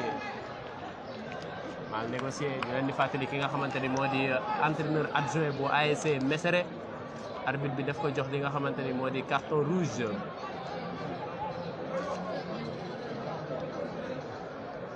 Attention. ASC sant yàlla qui se dégage loin devant. Ahmed Goloko dinañ assister benn match ba nga xamante ni match bu intense la woon ci seconde période bi. Effectivement. ñu koy waral moom mooy boo xoolee seen dugg si bi rek coow li bari woon na lool si Ahmed Goloko fi mu toll nag ASC Mesere xam naa dañoo bëgg a déstabiliser mentalement ñi nga xamante ni ñoo di ASC sant yàlla mais il me semble que ASC sant yàlla dafa nekk benn équipe bu forte. ASC sant yàlla tamit dafa am psychologie expérience, effectivement. Attention. mais ba tey ASC Mesere bàyyiwuñ ñu ngi continuer di jouer ba tey. Bàyyiwuñ ak di centre continuer. buy. ñu ngi jéem a remise mais Attention. malheureusement. Dégagement loin dans les touches mu mel ni rek Mesere jël nañ option bu baax a baax comme première période bi ngir rek ñëwaat ci match bi mais loolu ça doit passer par un but. Peu Marqué importe. très tôt aussi. Effectivement. mais comme sànq li bala Moussa doon wax rek que ni ñii di ASC Mesere malgré qu'elle soit une équipe très joueuse mais efficacité bi dafa nekk rek ci côté ñi nga xamante ni moom moo di rek ASC sant yàlla. Effectivement moom laa lay wax léegi rek dafa nekk loo xamante ni expérience la bi nga xamante ni ASC sant yàlla am na ko boo xoolee sànq maa ngi lay rappeler que ni une bonne partie de l' équipe de l' ASC sant yàlla ce sont des joueurs yoo xamante ni ASC guy gi lañ nekkoon comme niñ ko xamee ASC guy gi ren ñoom bokkuñu ci li nga xamante ni moo di nawetaan donc seen joueurs yu bari dañoo dem fi nga xamante ni moo di sant yàlla. ça fait que nag sant yàlla am équipe boo xamante ni équipe bu am expérience la te boo xoolee physionomie match yi di nga xam ni expérience moo tax ki nga xamante ni moo di sant yàlla mené par 2 buts à 0.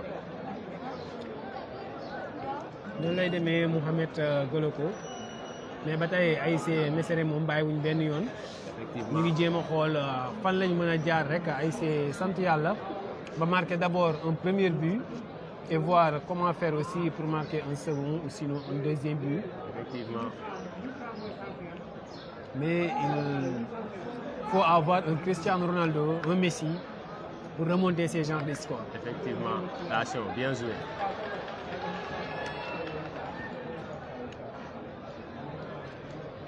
Mesere qui joue bien. Très bien, avec leur numéro 8 Effectivement. Attention. qui est un très bon joueur. Dañuy football. Effectivement. Une chance, mais c'est intercepté par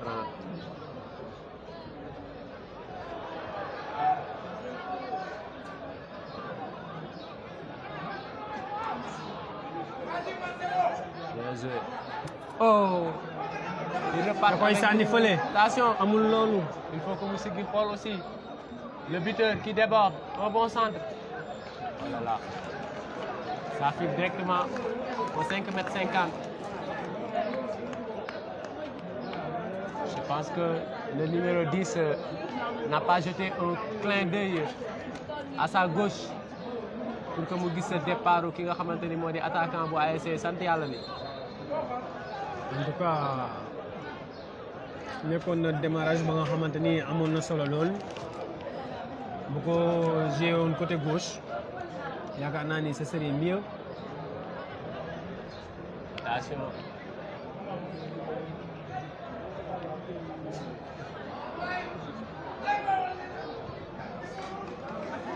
Sant yàlla aussi qui joue bien maintenant dans la surface de l'ASC Mesere.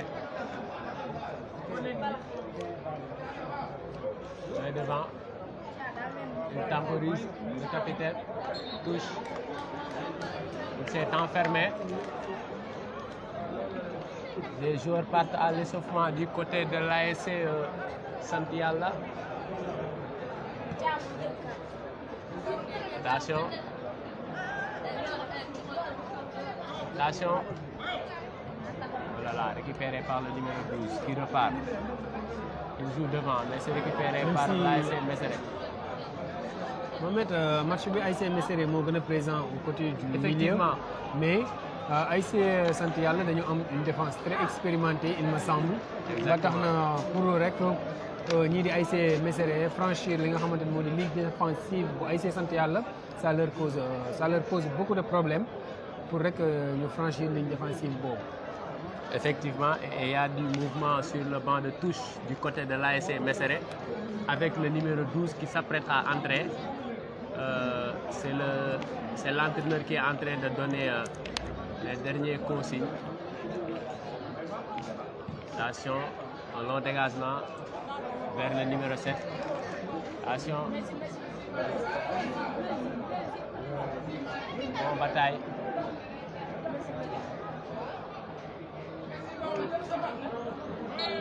Faute. Belle sortie de balle de l'ASC Mesere.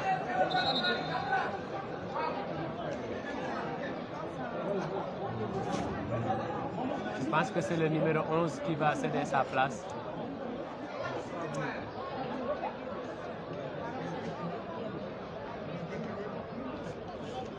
Qui va céder sa place au numéro 12 qui très tôt réclame le ballon et qui allonge. Attention.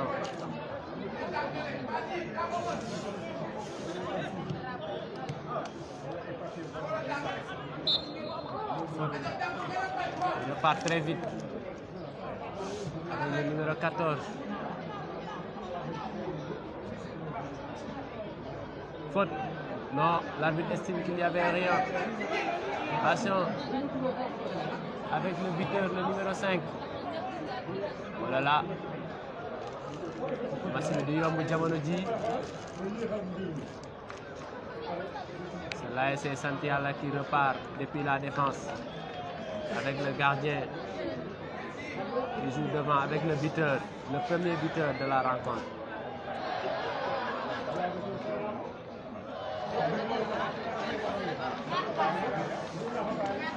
Attention.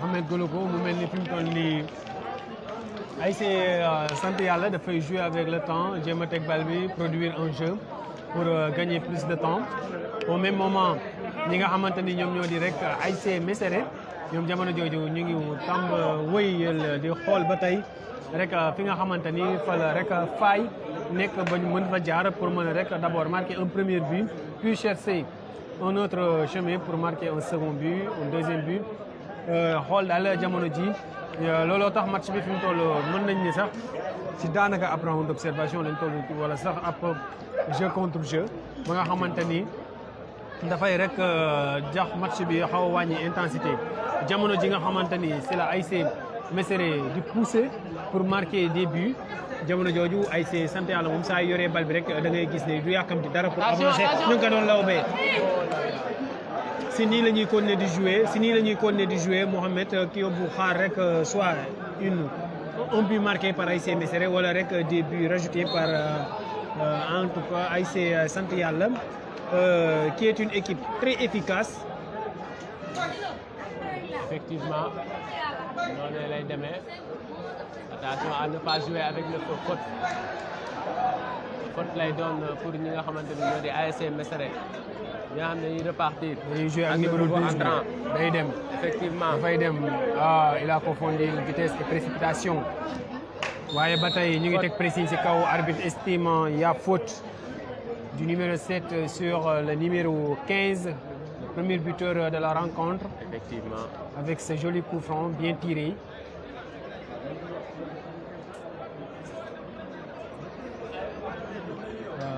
Faute, coup franc va être joué par le numéro 15. Effectivement. Qui cherche avec qui jouer. Finalement, il joue avec le numéro 11. Il déclenche un long passe. Mais toujours ASC Mesere qui tente quelque chose. Il joue avec le numéro 12. Le nouveau entrant. Oh.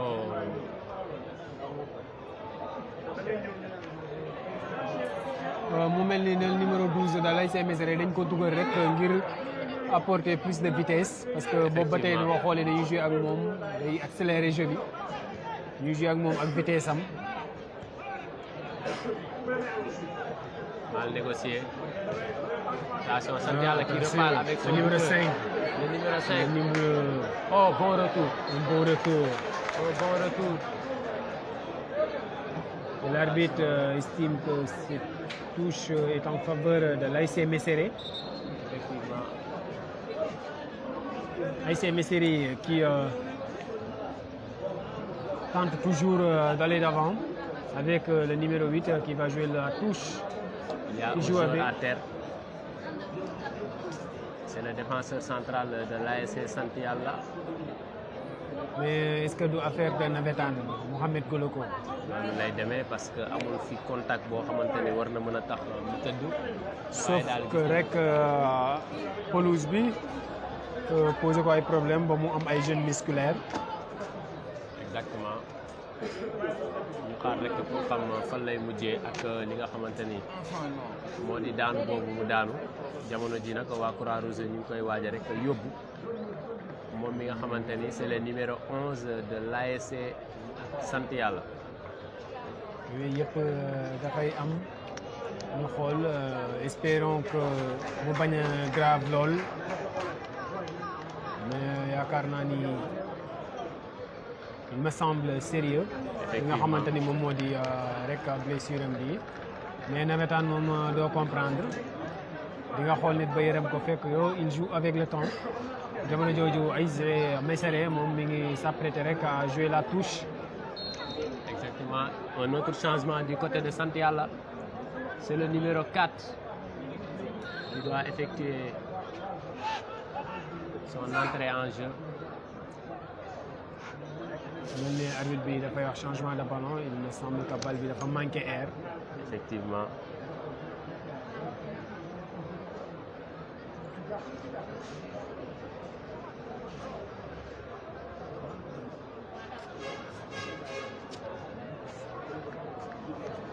L'arbitre qui change le ballon. En attendant, c'est le numéro 4 qui va remplacer le numéro 11 de l'ASC Sant Yàlla. Le numéro 11 toujours à terre. Il me semble que la blessure est sévère. Effectivement. Mais espérons qu'il y ait plus de peur que de mal. Le numéro 4 qui prend la place du numéro 11 de l'ASC Sant Yàlla.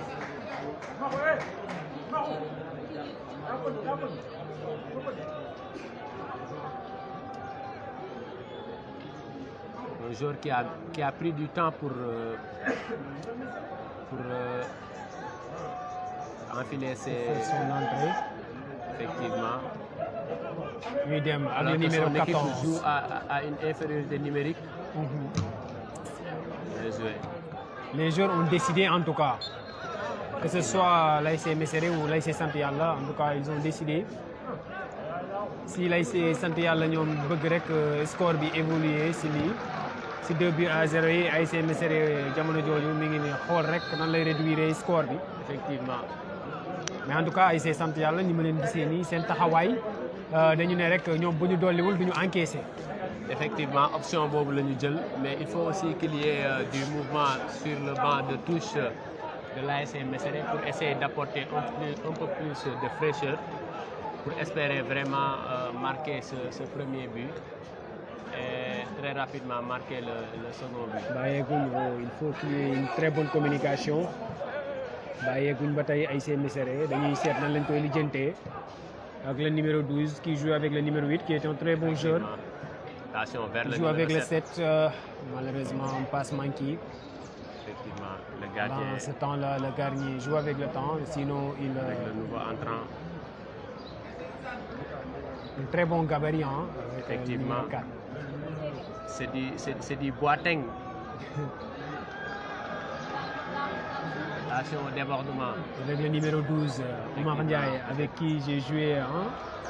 Effectivement, ça c'est l'expérience. Voilà. Faute qu'ils doivent éviter les coups francs parce que ça ne leur apporte pas du bien.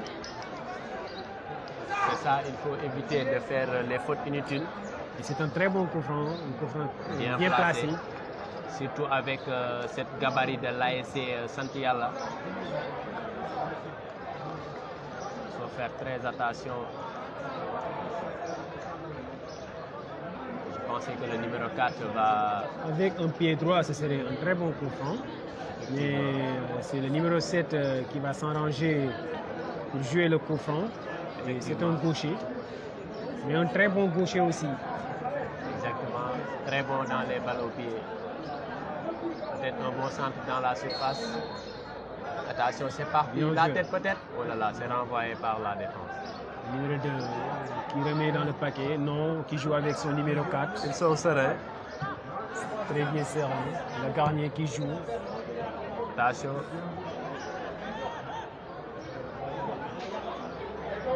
Voilà. Santiala qui repart. Avec le Attention, numéro avec 7 le numéro qui est 7. très bien en ballon-pied. Malheureusement, il a mal négocié. Et le Garnier de Messeré qui ne prend pas du temps pour dégager. Et une erreur commise. Attention. Peut-être légalisation. Non, pas légalisation, mais la réduction de l'escore avec le numéro 12. C'est exactement Le rentrant, le nouveau entrant du coaching gagnant du côté de l'ASC Messeré. après une erreur commise par le numéro 4, le nouvel entrant aussi Effectivement, du côté de l'ASC Santial qui voulait jouer avec son Garnier. une faute grossière qui a coûté cher à l'ASC. Voilà le manque de l'expérience, Effectivement. dit souvent par rapport aux jeunes. Et voilà, un match qui va prendre une nouvelle tournure s'annonce avec cette réduction des scores, le but marqué par le numéro 12 de l'ASC Messeré.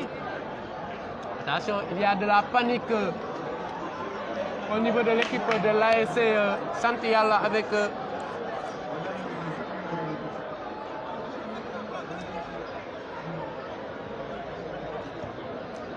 match bi dafay jëlaat beneen tournure Mohamed Goloko ak Effectivement. réduction score bi parce que dina permettre ASC Messeré gën a rek dugg ci match il bi repart avec ak le le numéro numéro 9.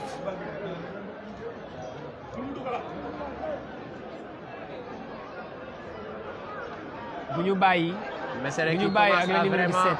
Attention, l'ASC Messeré qui pousse. ay supporters ma ngi yëngal.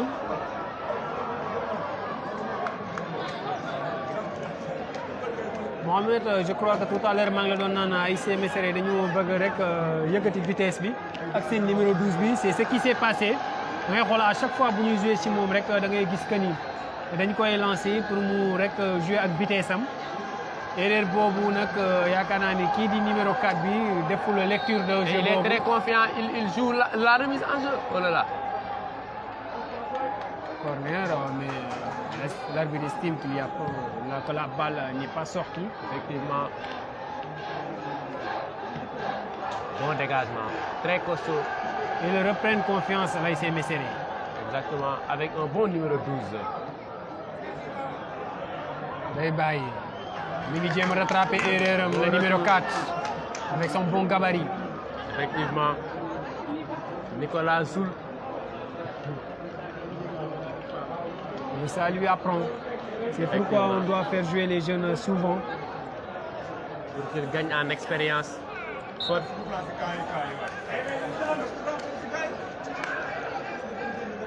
Numéro 12 bi dañuy jël si waat coup franc bi.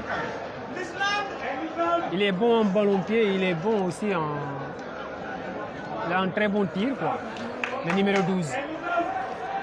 mi ngi wax joueur mi nañ dugg. Effectivement. Numéro 15 bi fii la tegoon bal bi lakk ko si néegu jargoñ ba ndax moom it da koy def wala day jouer ak ay partenaire am. Exactement. ñu xool fan la bal bi di mujjee un bon daa centre jouer ak peut-être. partenaire am waaye défense bi très vigilante ba tey numéro 12 bi bàyyiwul dara. Il est bon depuis son entrée en jeu, le numéro 12. bàyyiwul dara Mohamed Goloko. Attention, am na lu ñu ko jox ngir mu sànni ko ci camp yi Amadou. Wala loolu ndox la. ndox la Ndox bi am na lu mu àndal. Ndox bi am na lu mu tegtal. àndal. Mohamed lii mooy neexal nawetaan.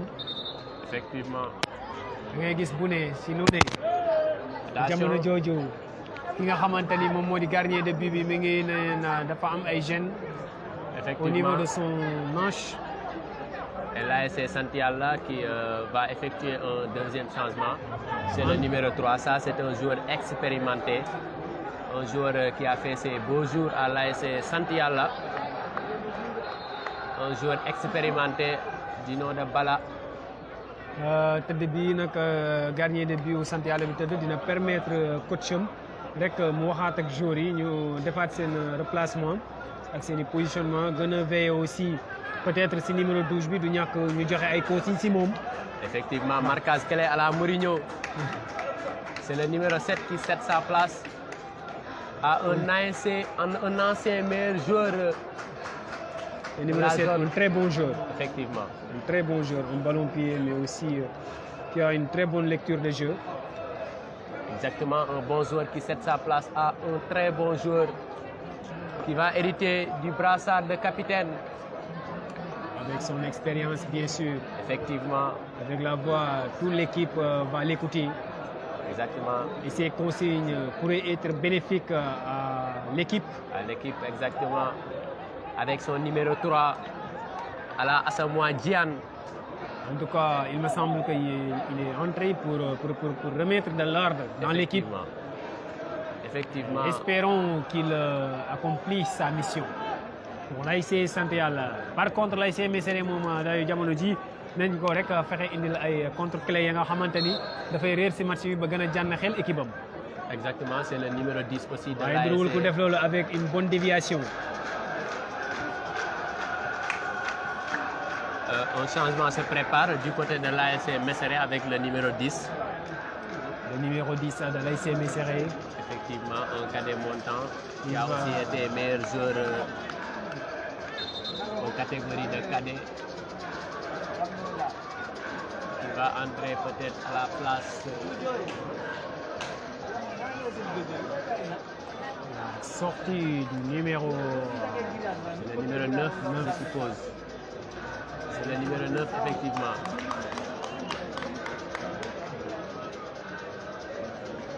Le numéro 10 qui va effectuer son entrée en jeu.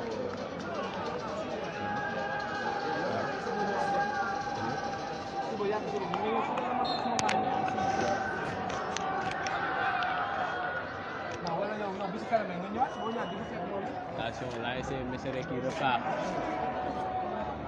On joue avec son numéro.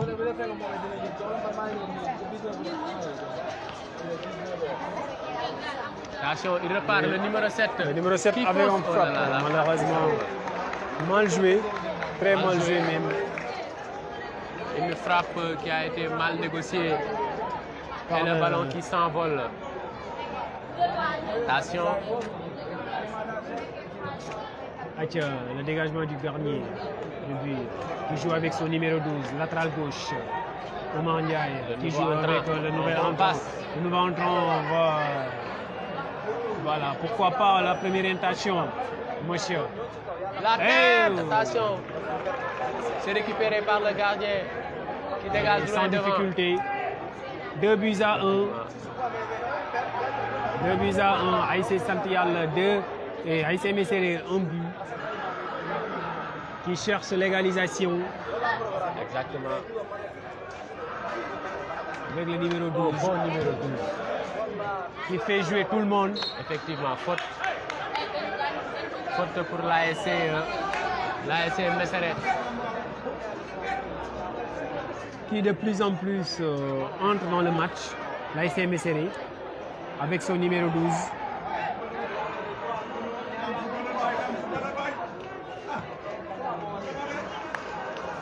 Attention. Le numéro 4 qui ne prend plus de risques. Après son erreur. Oh!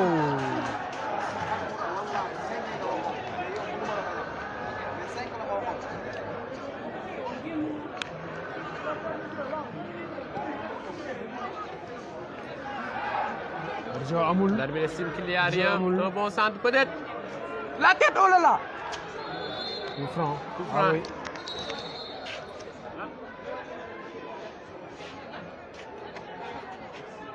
Attention.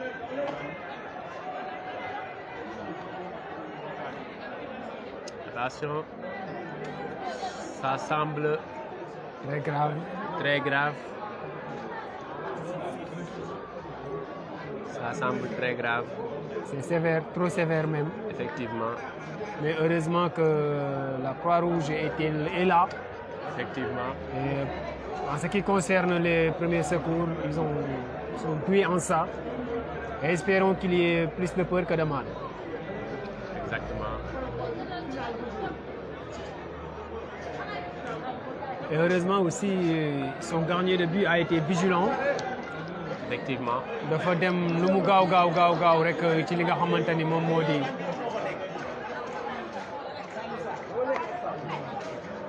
Ils ont besoin de nous, je pense.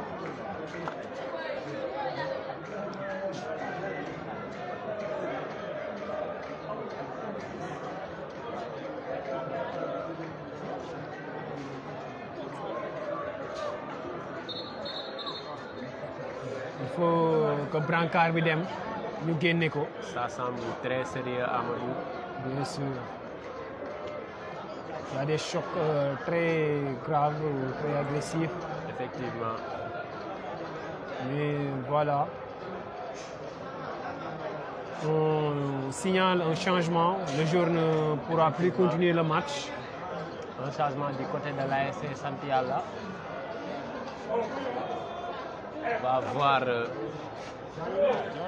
ce que ça va donner. La Espérons. blessure semble très grave. Mohamed Goulogo, mel na ni gaañu bi mu amee métti na lool. Effectivement. Mais espérons qu'il y a plus de peur que de mal.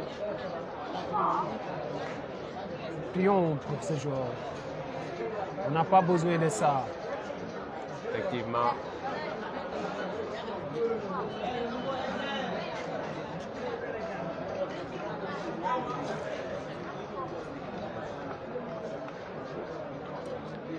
sant yàlla bëri nañ ay blessures c'est numéro 11 bi ñuy fàttali ni blessure la génnee.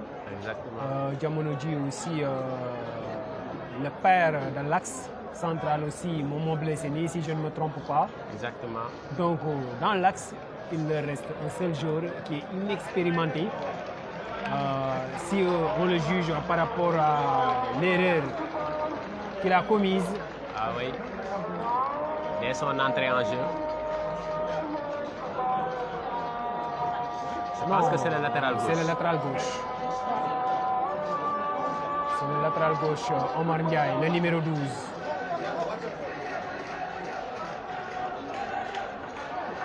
Il faut qu'on l'évacue à l'hôpital. Très rapidement. gémmiñ gi moo tax. Effectivement. Il est en train de saigner. Il est en train de saigner. Espérons qu'ils vont rapidement l'évacuer. di ñàkk ni dafay matt làmmiñ bi. Mais heureusement son gardien a été vigilant. dafa dem très vite rek jëm ko secourir. Au même moment ñii di waa Croix-Rouge ils ont bien vu l'action du gardien et ils l'ont bien suivi aussi. Mais dañuy redémarrer match bi ak numéro 12 bi teg pressing numéro 15 sant yàlla bi. Attention. mu ngay réclamer faute waaye ñu ne la jouer ba pare. Jouer l'arbitre et le maître du terrain. S'il ne dit il y a rien, quoi que vous puissiez dire, il n'y aura rien. Un très bon jeu. Oh.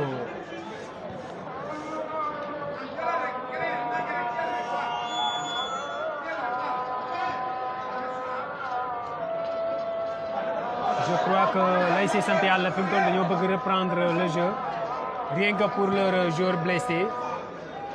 waaye ASC Mesere daa mel ne naru leen see bàyyi dafa bëgg profité ci espace boobu te ba tey amagul remplaçant wu numéro 12 ba tey duggagul. Effectivement. waaye ba tey ASC sant yàlla ñu ngi joué ak seen l'expérimenté numéro 3. On dirait.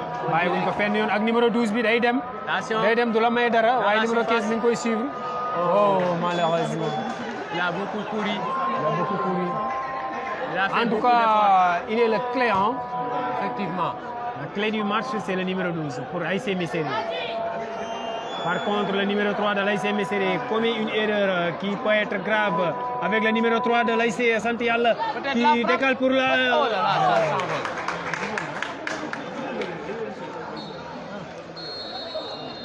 Pause fraîcheur. Numéro 12 ASC. Numéro 12 ASC Mesere bi suite à sa chute dafa mel ni dafa gaañu. Effectivement, il a effectué une bonne entrée en jeu.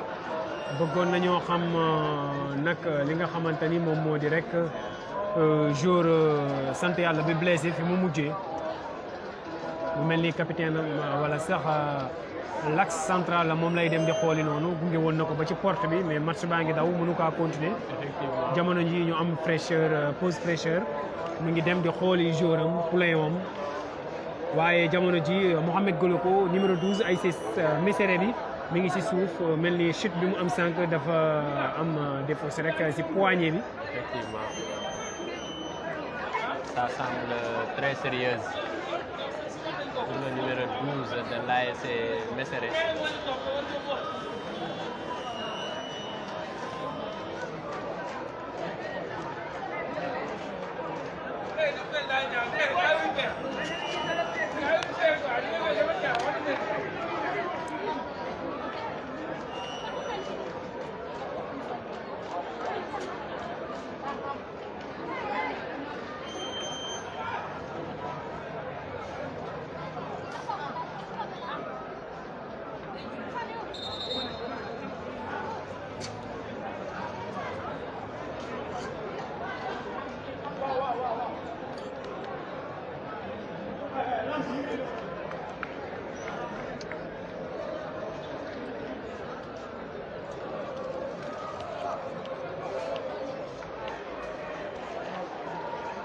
L'ASC Santiala va finalement effectuer. L'ASC Santiala va finalement effectuer son changement avec le numéro 16 qui va certainement remplacer le numéro 12 qui a pris un choc, effectivement. un coup très sévère, très dur. Mais d'après les dernières informations, le numéro 12 s'est finalement levé. Il est costaud, il est fort. Effectivement. Voilà. Le numéro 16 qui va prendre sa place. Effectivement, certainement au poste de latéral gauche. Certainement. Sinon qu'il y aurait quelques changements, le latéral droit ou un joueur expérimenté qui va prendre le couloir gauche. Mais il me semble que c'est le numéro 16 lui-même qui va prendre cette couloir en charge. Effectivement. Permettre à son équipe de ne pas prendre un second but, un deuxième but. Ce serait fatal pour eux. Attention, on rappelle qu'il reste 15 minutes. Attention, Avec cette erreur. le numéro 5. Dakoy Kadji. Oh là là! Oh! Claquette du gardien! Quelle jolie claquette! Effectivement. Il aurait fait ça au coup franc. À ce Effectivement. moment, on serait sous le score de un but partout. Mais malheureusement, il avait manqué de vigilance et ça lui a coûté cher. Par contre, cette fois-ci, il a été bien vigilant. Mohamed Goloko, le gardien de l'ASC Mesere, avec cette belle claquette. Effectivement, Amadou Ning. On rappelle que le score c'est 2-1 en faveur de l'ASC Santiala. Un corner frappé par l'ASC Santiala, peut-être la tête. Oh là là, le ballon est renvoyé. L'arbitre estime qu'il y avait faute. Effectivement, le gardien a fait une belle claquette qu'il aurait fait à l'entame de cette rencontre. Et peut-être que ça aurait changé la tournure de cette rencontre. L'ASC Mesere qui repart. Faute. Mohamed Goloko, d'après les informations obtenues par rapport aux blessés, jóg na alhamdulillah mais nag jamono ji ñu ngi koy évacuer hôpital. Effectivement. Prions pour lui et même ses adversaires, les joueurs de Mesere qui sont sur le banc, sont inquiets Effectivement. pour leur adversaire qui est L'inquiet. certainement un frère pour eux parce que nawetaan gars yi daanaka ñooy bokk ko ñi équipe yi rek lañ dul bokk. Effectivement. L'inquiétude qui se lit sur le visage des deux bancs de touche. Espérons qu'il va se relever sain et sauf. Je connais l'homme, Omar Ndiaye, il est fort, il est costaud. Effectivement. Nous, lorsqu'on partageait les mêmes classes, on jouait les interclasses, on l'appelait Adriano Adriano, effectivement. par sa force. Il était trop fort. Qui connaît Adriano, si on l'appelle à un jour, Effectivement. vous saurez que ce jour est C'est parce fort, qu'il est très physique, fort très et physique, costaud. fort. Donc alors, je me demande même pourquoi C'est maintenant... vrai qu'il repart peut-être avec son numéro 12. La frappe La peut-être. frappe, oh là là, corner, 6 mètres. L'arbitre estime qu'il y avait faute sur le défenseur central de l'ASC Santiala. Alors que, C'est le numéro 10 qui allait marquer ça. effectivement, Ce serait un très bon coaching de la part de leur coach. Faire entrer un numéro 12 qui marque un premier but et un numéro 10 qui marque l'égalisation. Ce serait un très bon coaching. gagnant.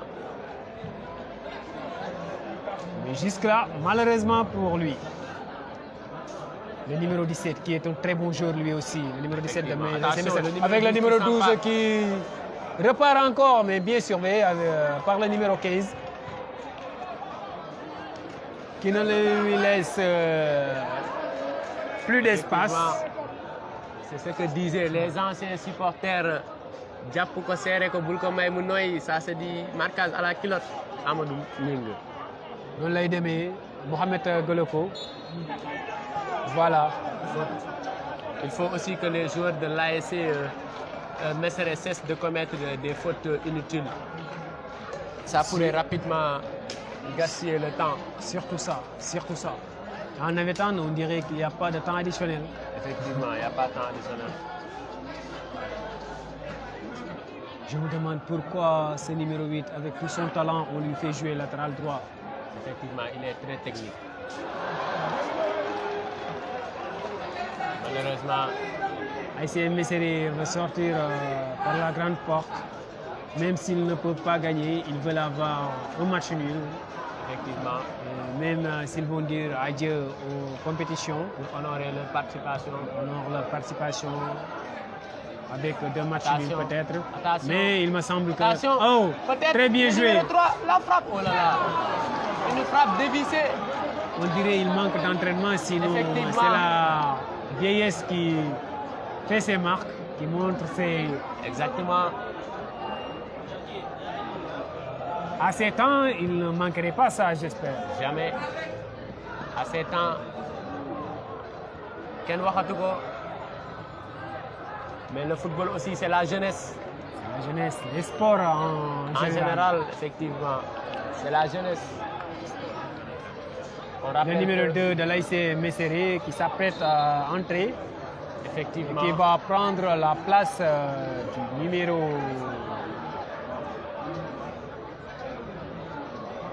8. la place du numéro 8. Non, Le numéro 8 aussi, un bon. non, je crois que c'est une erreur. Comment ça, il pouvait sortir par là? Non, c'est le quatrième numéro arbitre qui... Non, c'est pas le numéro 8. C'est le numéro 3 qui est en train de sortir.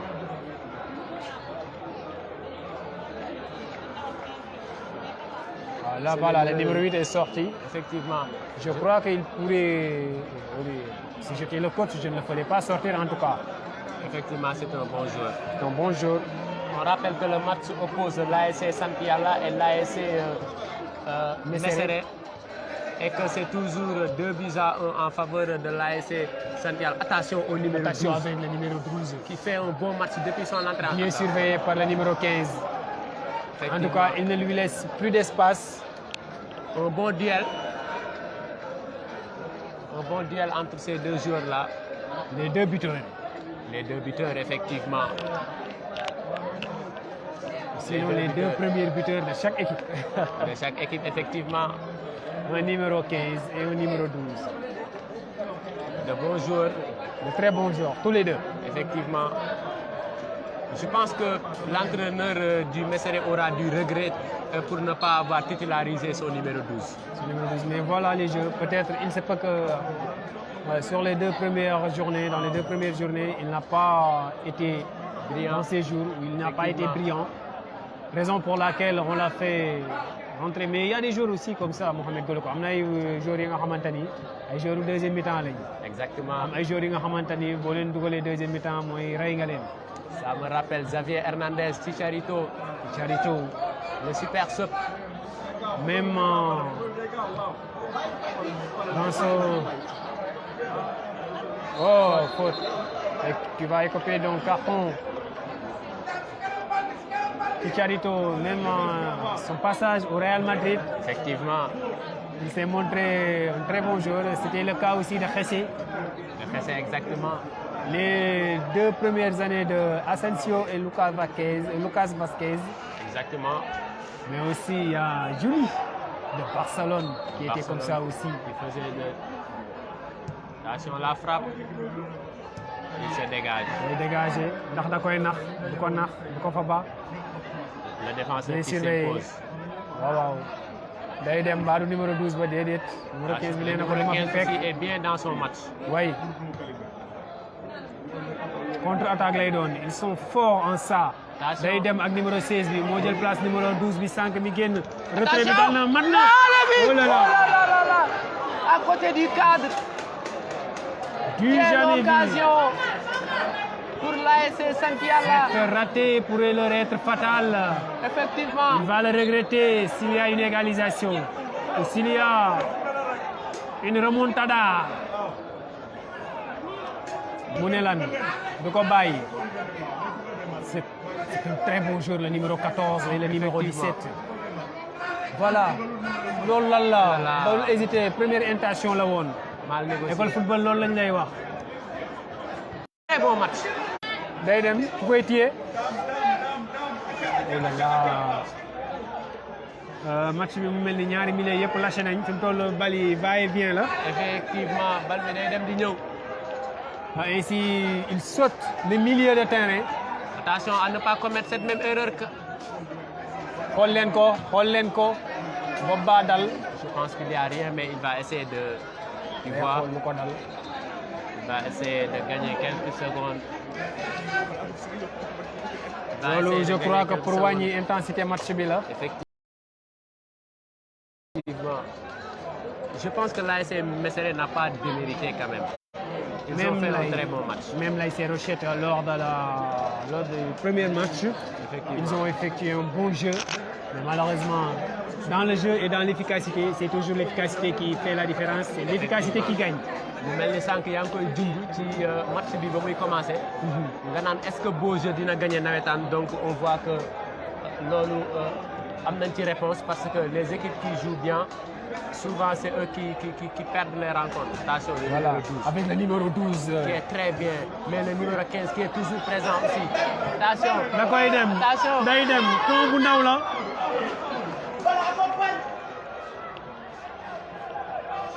Bien joué. Bon axe.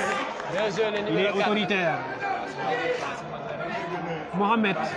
Daa su ma leen na match bi dina amaat bii di nga ko niveau du milieu. vraiment jeex na.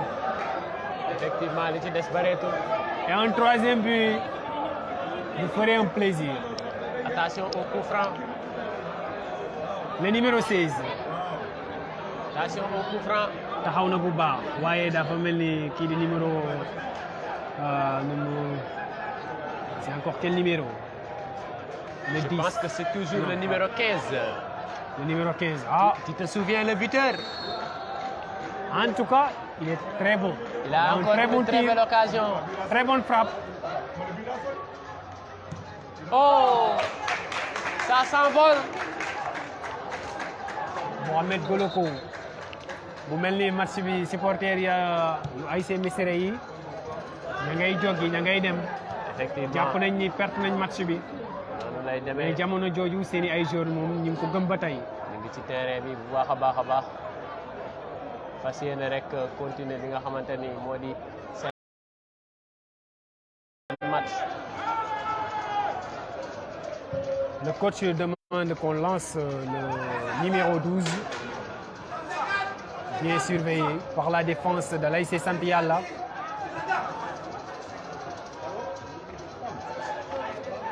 Il faut lâcher le ballon quand même. Ils repartent les joueurs de l'ASC Mesere. J'aurais bien aimé avoir les nouvelles du numéro 12 de l'ASC Sant Yalla. Effectivement. Mais espérons.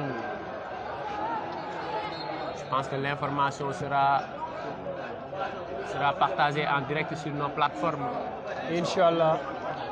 Attention, corner pour l'ASC Mesere. Qui va être tiré par le numéro 12. Ah ne oui, prend pas son l'infatigable temps. numéro 12. Attention, dégagement. Il joue bien joue l'ASC bien. Mesere. Ils ont manqué de la chance. Ils n'ont pas été efficaces. Effectivement, c'est ça. L'arbitre ne tarderait pas à siffler la fin de cette rencontre. Un très bon match qui a opposé l'ASC Sant Yalla et l'ASC Mesere. S'il y avait un recruteur, je crois que le numéro 12 de l'ASC Mesere ne lui échappera pas. Effectivement, pareil pour le numéro 15. Pareil pour le numéro 15, qui est un beau surveillant. Effectivement.